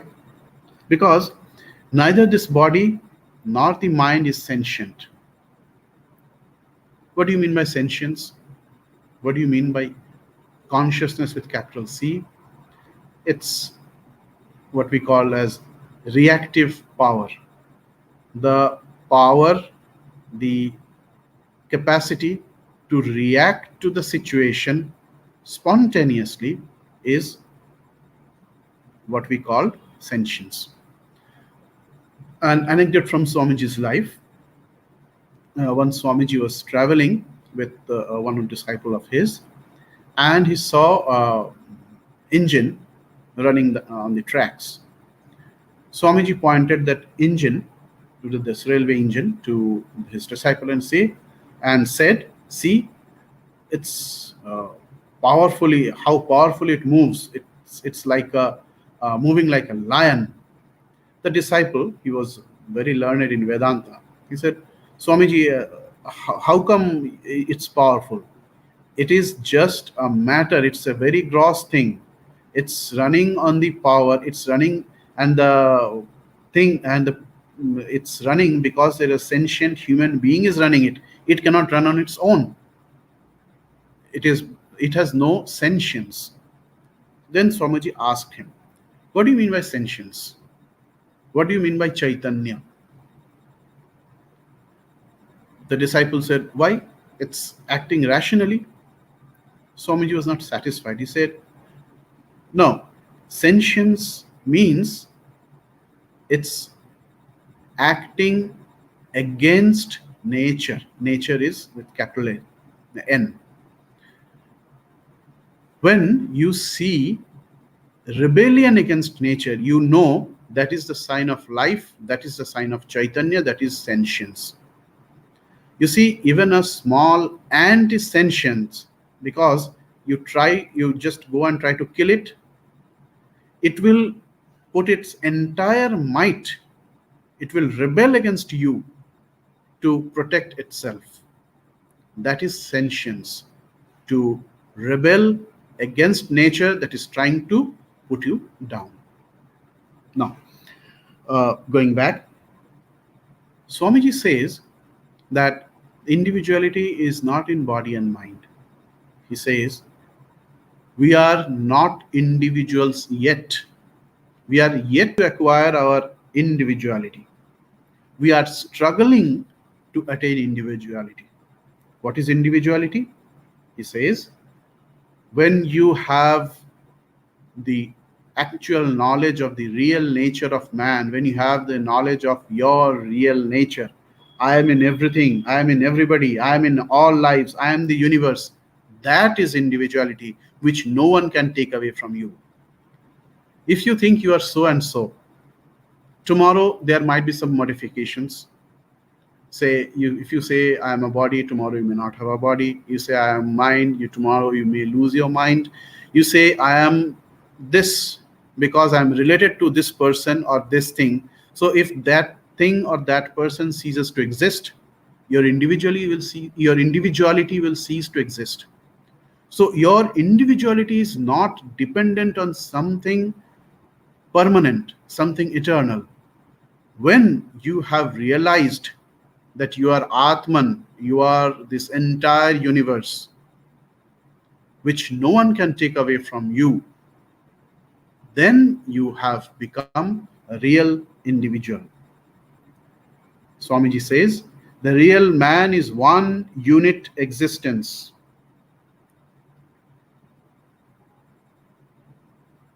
The real man is the same one undivided unit forever. The apparent man is merely a struggle to express, to manifest this individuality which is beyond. Now, Swamiji boldly claims, as does Vedanta, he says that in everyone is God, everyone is Atman, all else is dream. Your idea that you are Mr. So-and-so is not the ultimate truth. It is a daydream. It's an illusion. When you have realized that you are all, you are everything, you are the universe, from you and everything proceeds, and even nothing proceeds. So when you have got this knowledge, you are free. So knowledge is equal to freedom. True knowledge is equal to true freedom. And this freedom is the goal of human nature. Now, this knowledge is freedom. Freedom is knowledge. This is not exactly what Swamiji thinks anew. Even in Sri Ramakrishna, we find this when he was asked, or he rather tried to define what a man is, man with capital M, that is a human being. He spoke in Bengali and he made a pun of the word manush. Manush is the word for human or man in Bengali, and he made a pun of that word he said manush kina manhush, the one who is endowed with hush or awareness, consciousness, is actually a manush, a man, a human being. And what the one who is conscious or aware of his own self is a real man. And if you do not have this awareness, you are born in vain. This is as Sri Ramakrishna says, and this has been put into more elaborate statements, elaborate terms with explanation by Swami Vivekananda. Now, if we are not individuals yet, what makes us look apparently individual men? We are individual men, that is apparent men. What makes us look real? The answer, of course, is Maya. Vedanta agrees, Swamiji agrees, and Swamiji uses the illustration of wave and the sea. He says there is a sea and the waves rise in it, and waves are the sea. Waves are sea. So what makes wave different from sea? Name and form. The name called wave and the form called wave is what makes the wave different from sea. So man, apparent man, is actually real man with the name and form. And this name and form is Maya. Now, it has been established that there is one Atman, eternally pure, eternally perfect, eternally unchanged, and all these variations are within self. And this name and form is Maya. And this Maya we cannot say that Maya exists. Maya cannot say to be existing because name and form actually do not exist on their own. If we remove the sea, the waves do not exist. The wave do not exist independent of the sea. Whereas if we do not have waves, we still will have the sea. So the existence of the waves is dependent upon the sea. Therefore, we cannot say that Maya exists. The name and form exist, we cannot say, because it is dependent on something. And we cannot say that it does not exist because we can see it exists. This is what makes it different. So Maya, that is name and form, does exist and does not exist at the same time. That is why the Vedanta call it anirvachaniya. It's inexplicable. Now, the ignorance of our true nature, that's what makes us miserable. That's what makes us miserable. The real man is neither born, does not die, does not go into transmigration, is not liberated. Because it is liberated, it does not need to go for work for liberation, salvation, mukti. Now, what does death means then? Death means change of center from one body to another. That is what death actually means. The real man does not die.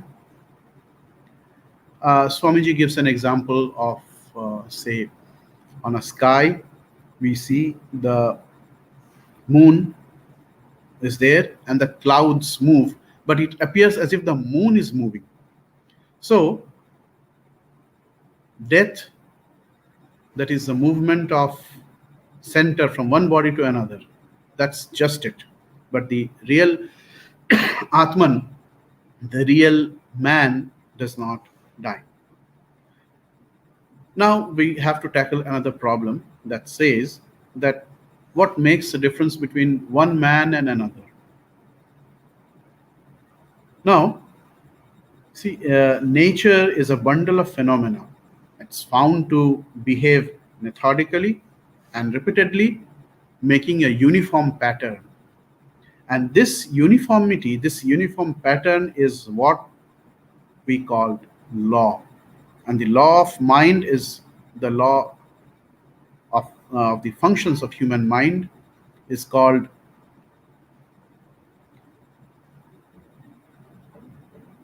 law of karma. Just a minute. Huh?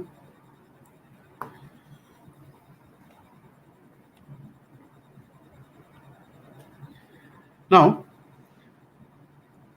so it is due to karma that results in samskaras, latent impressions, that makes a difference between one man and another. Now, difference between one man and another is because of their past actions. That is what makes one man genius, another man stupid. And this law of karma, that's make transmigrations possible.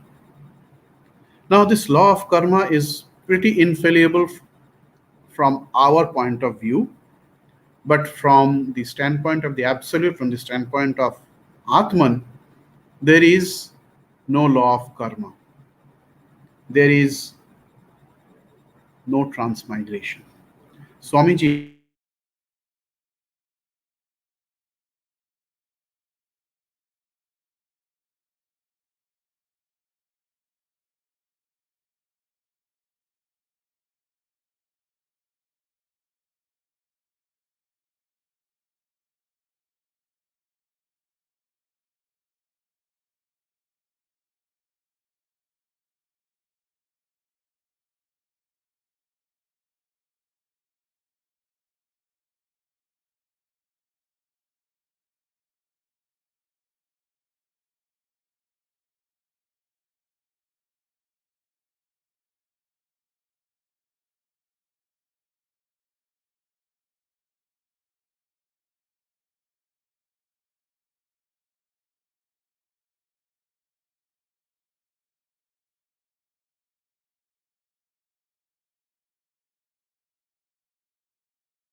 Okay, so we are back again. Sorry, just a bit of battery failure.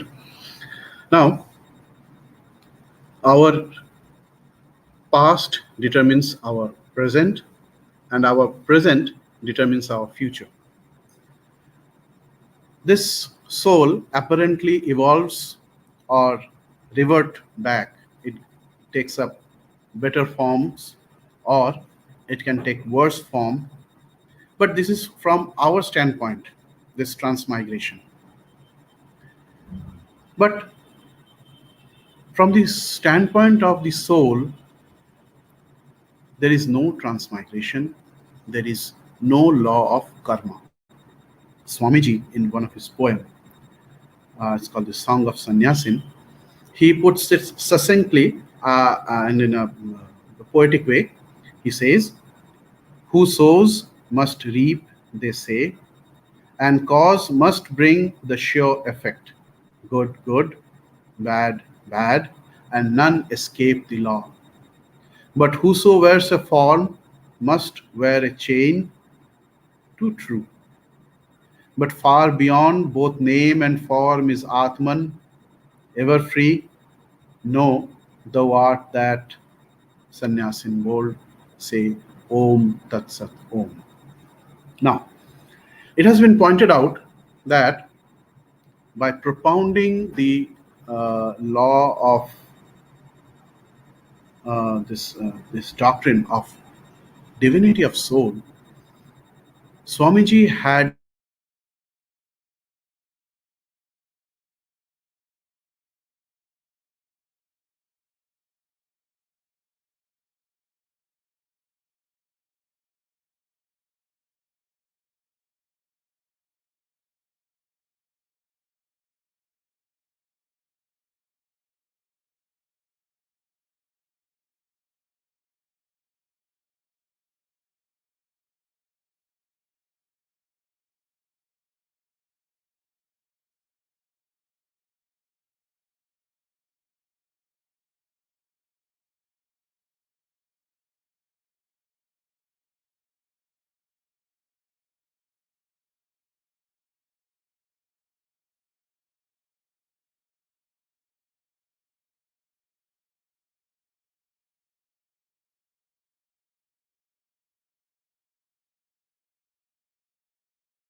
বারবার আমরা যোগাযোগ বিচ্ছিন্ন হয়ে যাচ্ছি।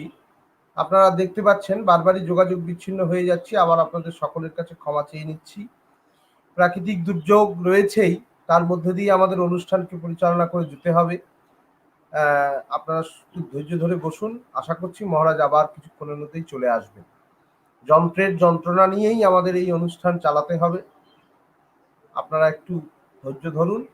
আশা করব মহারাজ কিছুক্ষণের মধ্যেই আবার আমাদের মধ্যে যোগ দেবেন। প্রাকৃতিক দুর্যোগ সবকিছু থাকা সত্ত্বেও যেভাবে চালিয়ে যাচ্ছি বা মানে আমাদের এটা চলছে, যেখান থেকে এটা হোস্ট হচ্ছে, স্বাভাবিকভাবেই খুবই প্রাকৃতিক দুর্যোগের মধ্যে আমরা আছি। আপনারা সকলেই জানেন যে ঝড়ের প্রভাব পড়তে চলেছে এবং তার ফলে এই ইন্টারনেটে গোলযোগ হচ্ছেই। আপনারা একটু ধৈর্য ধরে বসুন। আশা করছি মহারাজ কিছুক্ষণের মধ্যেই আমাদের মধ্যে এসে যোগ দেবেন। আবারও আপনাদের সকলের কাছে আমি ক্ষমা চেয়ে নিচ্ছি এই যান্ত্রিক গোলযোগের জন্য।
এটা অন করবো কি?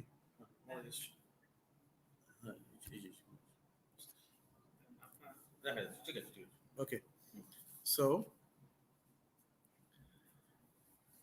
the karma theory, when we put it on the backdrop of the divinity of the soul,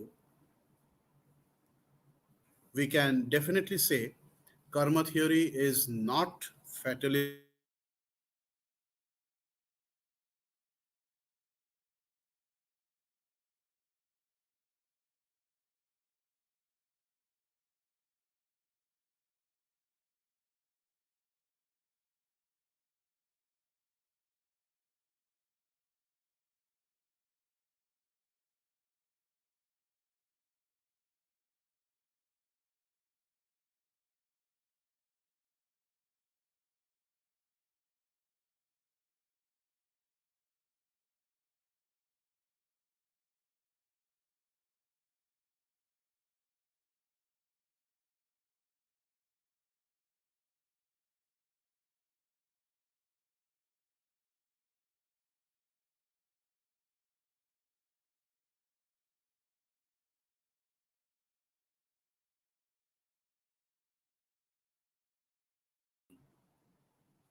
Karma theory, it gives you a, an opportunity to make your future better and take the responsibilities of your own fate. You cannot blame anybody else but your own karma. I have done what I am reaping, but I have the capacity to undo it, and I will make it better with my own karma. So, this way of putting it makes it work better. Now, this transmigration, this Swamiji compares it to a Ferris wheel. This Ferris wheel, it goes round and round, and there are people who go in batches within that wheel. They go for a few rounds, then it stops, you come out, and then another fresh batch goes. Swamiji compares this, the entire transmigration, entire creation, with this Ferris wheel, and he says that nature is like the chain that goes eternally going round and round, and the one batch is one particular cycle. When this cycle is over, it stops, another batch comes in. The small carriages in which people sit, they are like individual bodies. So one set of souls come in, and they go round and round within this creation, within this universe, and when they are perfected, they come out of it. So Swamiji says that everything that goes for round and round actually has to come back to its source. So all human being who started from being divine will return back to the divinity. There is no eternal degeneration for soul. Definitely, Swamiji did not believe in eternal damnation of human beings. Now, true to his Vedantic ideal, Swamiji strongly believed that man is the greatest being in the universe. He used to narrate an anecdote current in mainly Islamic tradition. He used to say that when God created the first human, Adam, he asked his host of angels to bow down to man, bow down to Adam. All but an angel named Iblis did. Iblis refused to bow down to man, and that is why he was banished and he was called Satan. Narrating this anecdote, Swamiji says Human life is the great center, the wonderful poise, and the wonderful opportunity. Why? Because he says this creation is the karma bhumi, the sphere of work, and it has the best and the greatest chance of any soul, any kind of being to be perfect. Even the angels that we call gods have to come down to this human sphere, have to become human, and then work out their liberation. That is why this human body, this human existence is the greatest that there is. Now, traditionally, it is believed that your desire is a very negative quality in human being. Swamiji gives a spin to it. He says that vastness of the desire of human beings is the proof of his infinity. He says man is infinite by nature, therefore he cannot be satisfied by anything finite. So he goes on desiring just because he has not found anything that can satisfy his nature, which is infinite, so he has to find infinity. He goes on desiring this thing, discards today, tomorrow he craves for another, and again discards and goes for another.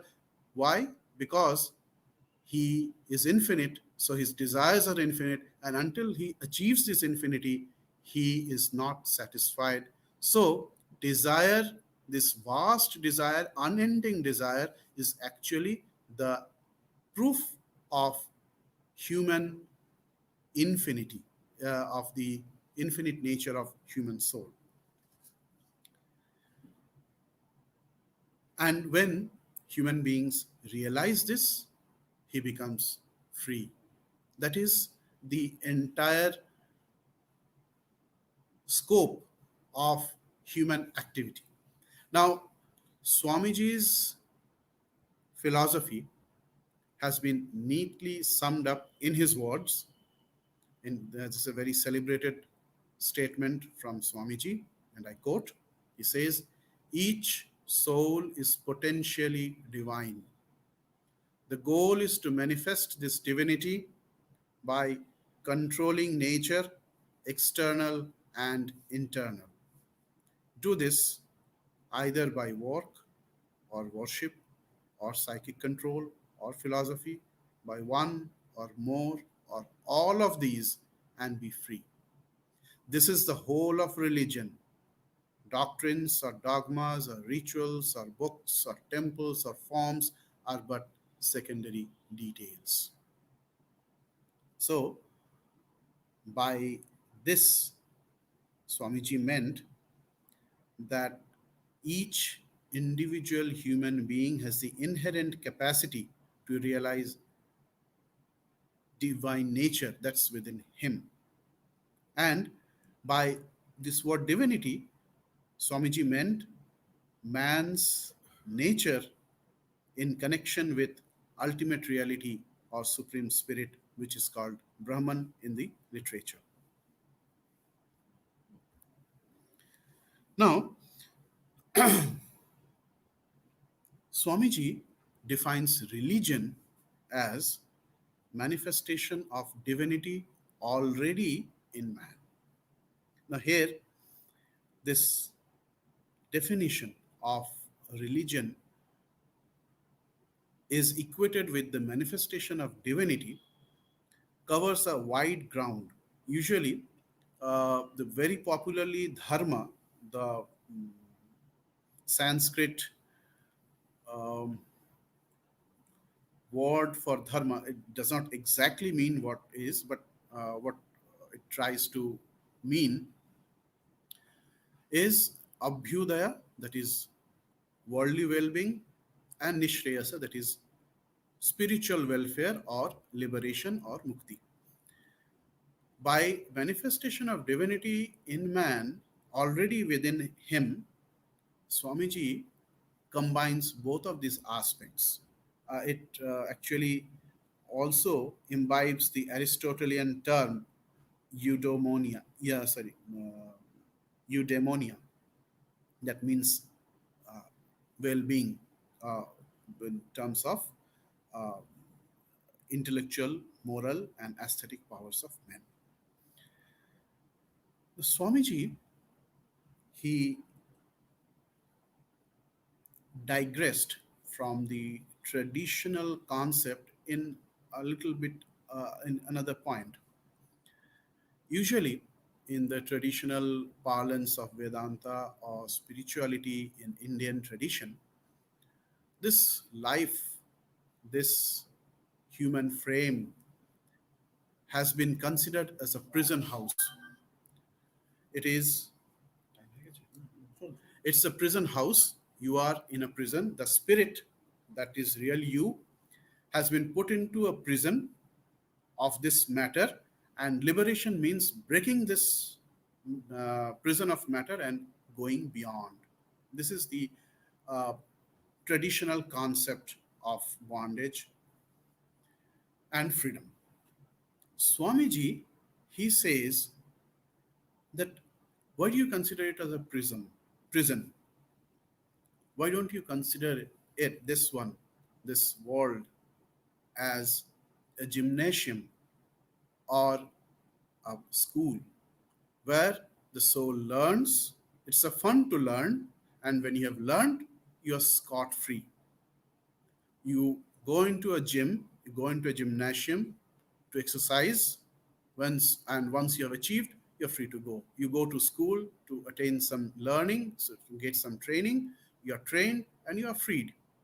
So instead of viewing this world, this frame as prison, consider this as a gymnasium, as a school, because it is spirit that is trying to manifest itself through this framework. So it is a fun. Don't consider it as a prison. It is spirit. It's manifesting itself in this frame, in this apparent, within this apparent man. Therefore, it's a fun thing. It's a learning process. And once you have learned, you are free to go. Now, usually in the existentialism, the philosophers like Heidegger, Sartre, Camus, they say the chief characteristics of their philosophy is like the main characteristic of human life, they say, is angst or anguish. Life is basically a series of conflicts, frustrations, and sufferings. This is how they go on. Now, uh, one of the existentialist theologian, Paul Tillich, he tries to remedy the situation, says that the courage to be, that is how you can remedy your situation, to face the courage. You have the courage to face this anguish and anxiety, and this courage to be, you get it by realizing the soul's connection with the ground of being. That means your real nature. That is how Swamiji would put it. And Swamiji saying almost the same thing in Vedantic parlance, and he says, teach yourself, teach everybody his real nature. Call upon the sleeping soul and see how it wakes. Power will come, glory will come, goodness will come, and he goes on. Also, Swamiji totally disagrees with the concept that man is a born sinner or man is a sinner.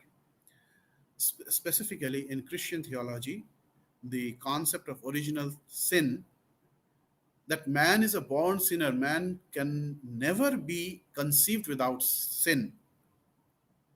Swamiji disagrees. Even in some of the dualist uh, philosophy in Indian context, they say the sin is made a big issue.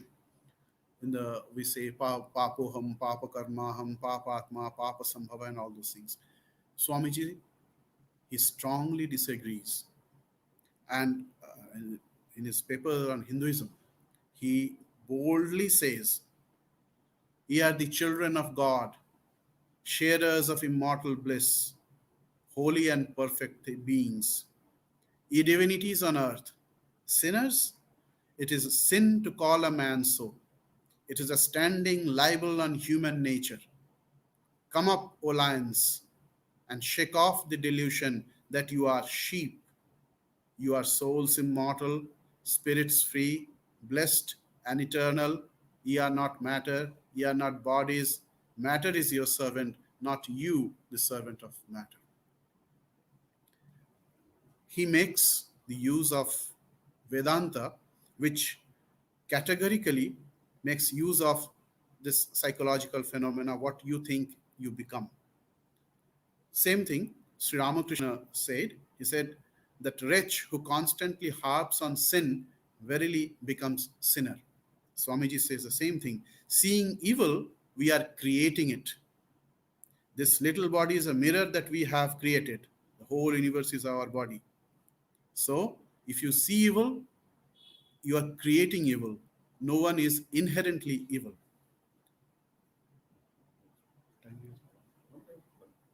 So, there are other questions relating to its, whether it's practical, whether it's useful, and that has also been dealt by Swamiji. One incident, one anecdote from Swamiji's life that probably highlights his basic faith in human nature. Swamiji was very respectful of a saint called Pauhari Baba. He lived near Varanasi, a place called Ghazipur in Uttar Pradesh, India.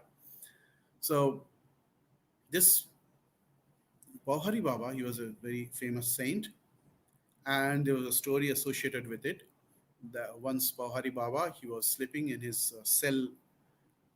He didn't have much possessions. He had maybe a water pot or two, one or two utensils, and that much. One day when he was sleeping, he saw there was a thief who was stealing from him. He was stealing all those utensils and tying it with a cloth to carry. And when Pauhari Baba woke up, the thief saw him waking up and he started running. He was trying to run away from him. Pauhari Baba picked up the bundle and he ran after him. "O Narayana, O Lord, stop, please stop." And they ran for some distance, and then the thief, he heard Pauhari Baba pleading to, he was pleading to him to stop, and he was wondering what was the reason that he is running after him to and asking him, he's requesting him to stop. He stopped, and then Pauhari Baba, he with folded hands offered that bundle to him, and he said, "Oh Lord, you have left this thing, you have forgotten to bring this thing, this bundle, I am bringing it to you, please accept it." And this thief, he was dumbfounded. He said, "See, I am here stealing from him, and he carries the bundle, runs for a mile, and he offers it to me." Then he realized that he's a man who sees no evil. And he then fell at his feet and asked for his forgiveness. When Swamiji was moving about in Himalayas, he saw a saint of a very high realization. Swamiji was very respectful and he was talking to him. And that saint, after a time, told him, "Have you heard of the story of Pauhari Baba and the thief?" Swamiji said, "Yes, it's a very well-known story." Then the thief said, that saint said, "I was that thief." When Pauhari Baba, he saw no evil, he brought that bundle to him. That thief, he could realize his own divine nature, and he gave up the world and he realized his own nature, which is free of all evil. Narrating this incident, Swamiji used to say, "There is no saint without a past and no sinner without a future." So, Swamiji's idea of real man is he is spirit, he is not bound by this nature, and the entire creation is just to liberate him. There are ways to get him liberated. These are enumerated, these are enunciated, and one of the best ways is to serve them as divine beings. That is service to humankind or service to any individual being as manifestation of God himself. And Swamiji's entire philosophy can be summed up. Again, we repeat it. Each soul is potentially divine. The goal is to manifest this divinity by controlling nature, external and internal. Do this either by work or worship or psychic control or philosophy, by one or more or all of these, and be free. This is the whole of religion. Doctrines or dogmas or rituals or books or temples or forms are but secondary details. And for Swamiji, this was not just a philosophical doctrine. It was not a fancy. It was a matter of direct experience. He saw God all around in forms of human beings. And that is why the prayer that welled within from him, that welled forth from within him is, may I be born again and again and suffer thousands of miseries so that I may worship the God that exists, the only God I believe in, the sum total of all souls, and above all, my God the wicked, my God the miserable, my God the poor of all races, of all species, is the special object of my worship. Thank you.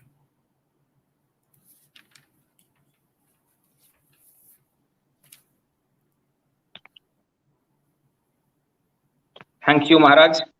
A wonderful presentation. All those who have participated in this international webinar, 2 days long, will get e-certificates very soon through your emails.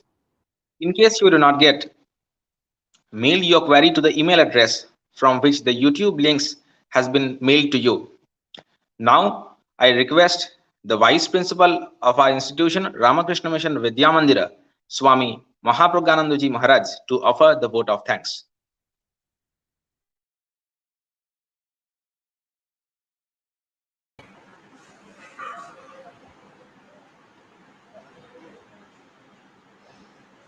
Am I audible? Yes. Yes. Yeah. Om Namo Bhagavate Sri Ramakrishnaya.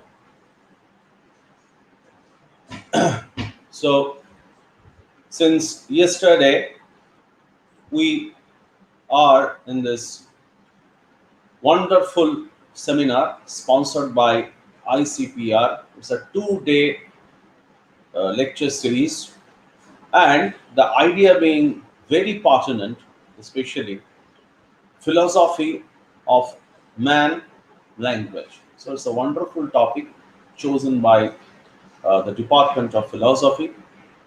And since yesterday, we had listened 4 very insightful talks from 4 eminent speakers who are really authorities in their respective fields. So yesterday we had with us Professor Ranjana Mukherjee, who was a former professor of RBU, Rabindranath Bharati University, West Bengal. Her topic was, is true or false redundant? And yesterday we also listened from Professor Deventra Tiwari, who is a professor of philosophy and religion, Benares Hindu University, UP, and his topic was philosophy of man and language. And today, from morning to this afternoon session, morning today, we heard from Professor Kumar Mitra, who was a former professor again RBU. His topic was Anathora in philosophy of language. And finally, this conclusive session, we just listen from Swami Chandrakantananda ji on topic of Swamiji's concept of man. Revered Maharaj is a monastic member of Ramakrishna Mountain Mission. So on behalf of Vidyamandir Parivar, we extend our heartfelt thanks to all the speakers for delivering talks and for enlightening us in various ways. And we fervently hope to have all those speakers with us over and again. Once again, we thank all the speakers from Vidyamandir family.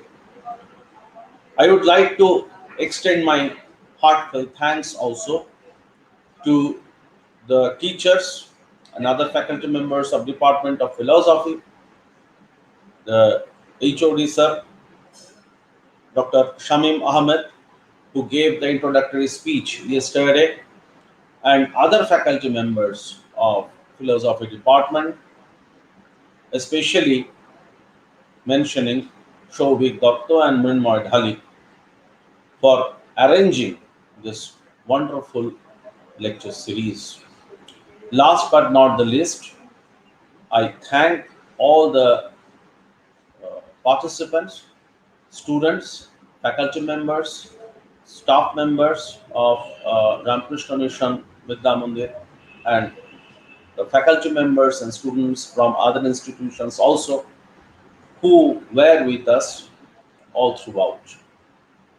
And my thanks due to the concerned person and the technical people who were instrumental to run this webinar series, this lecture series, in this web platform. Once again, thank you, everyone.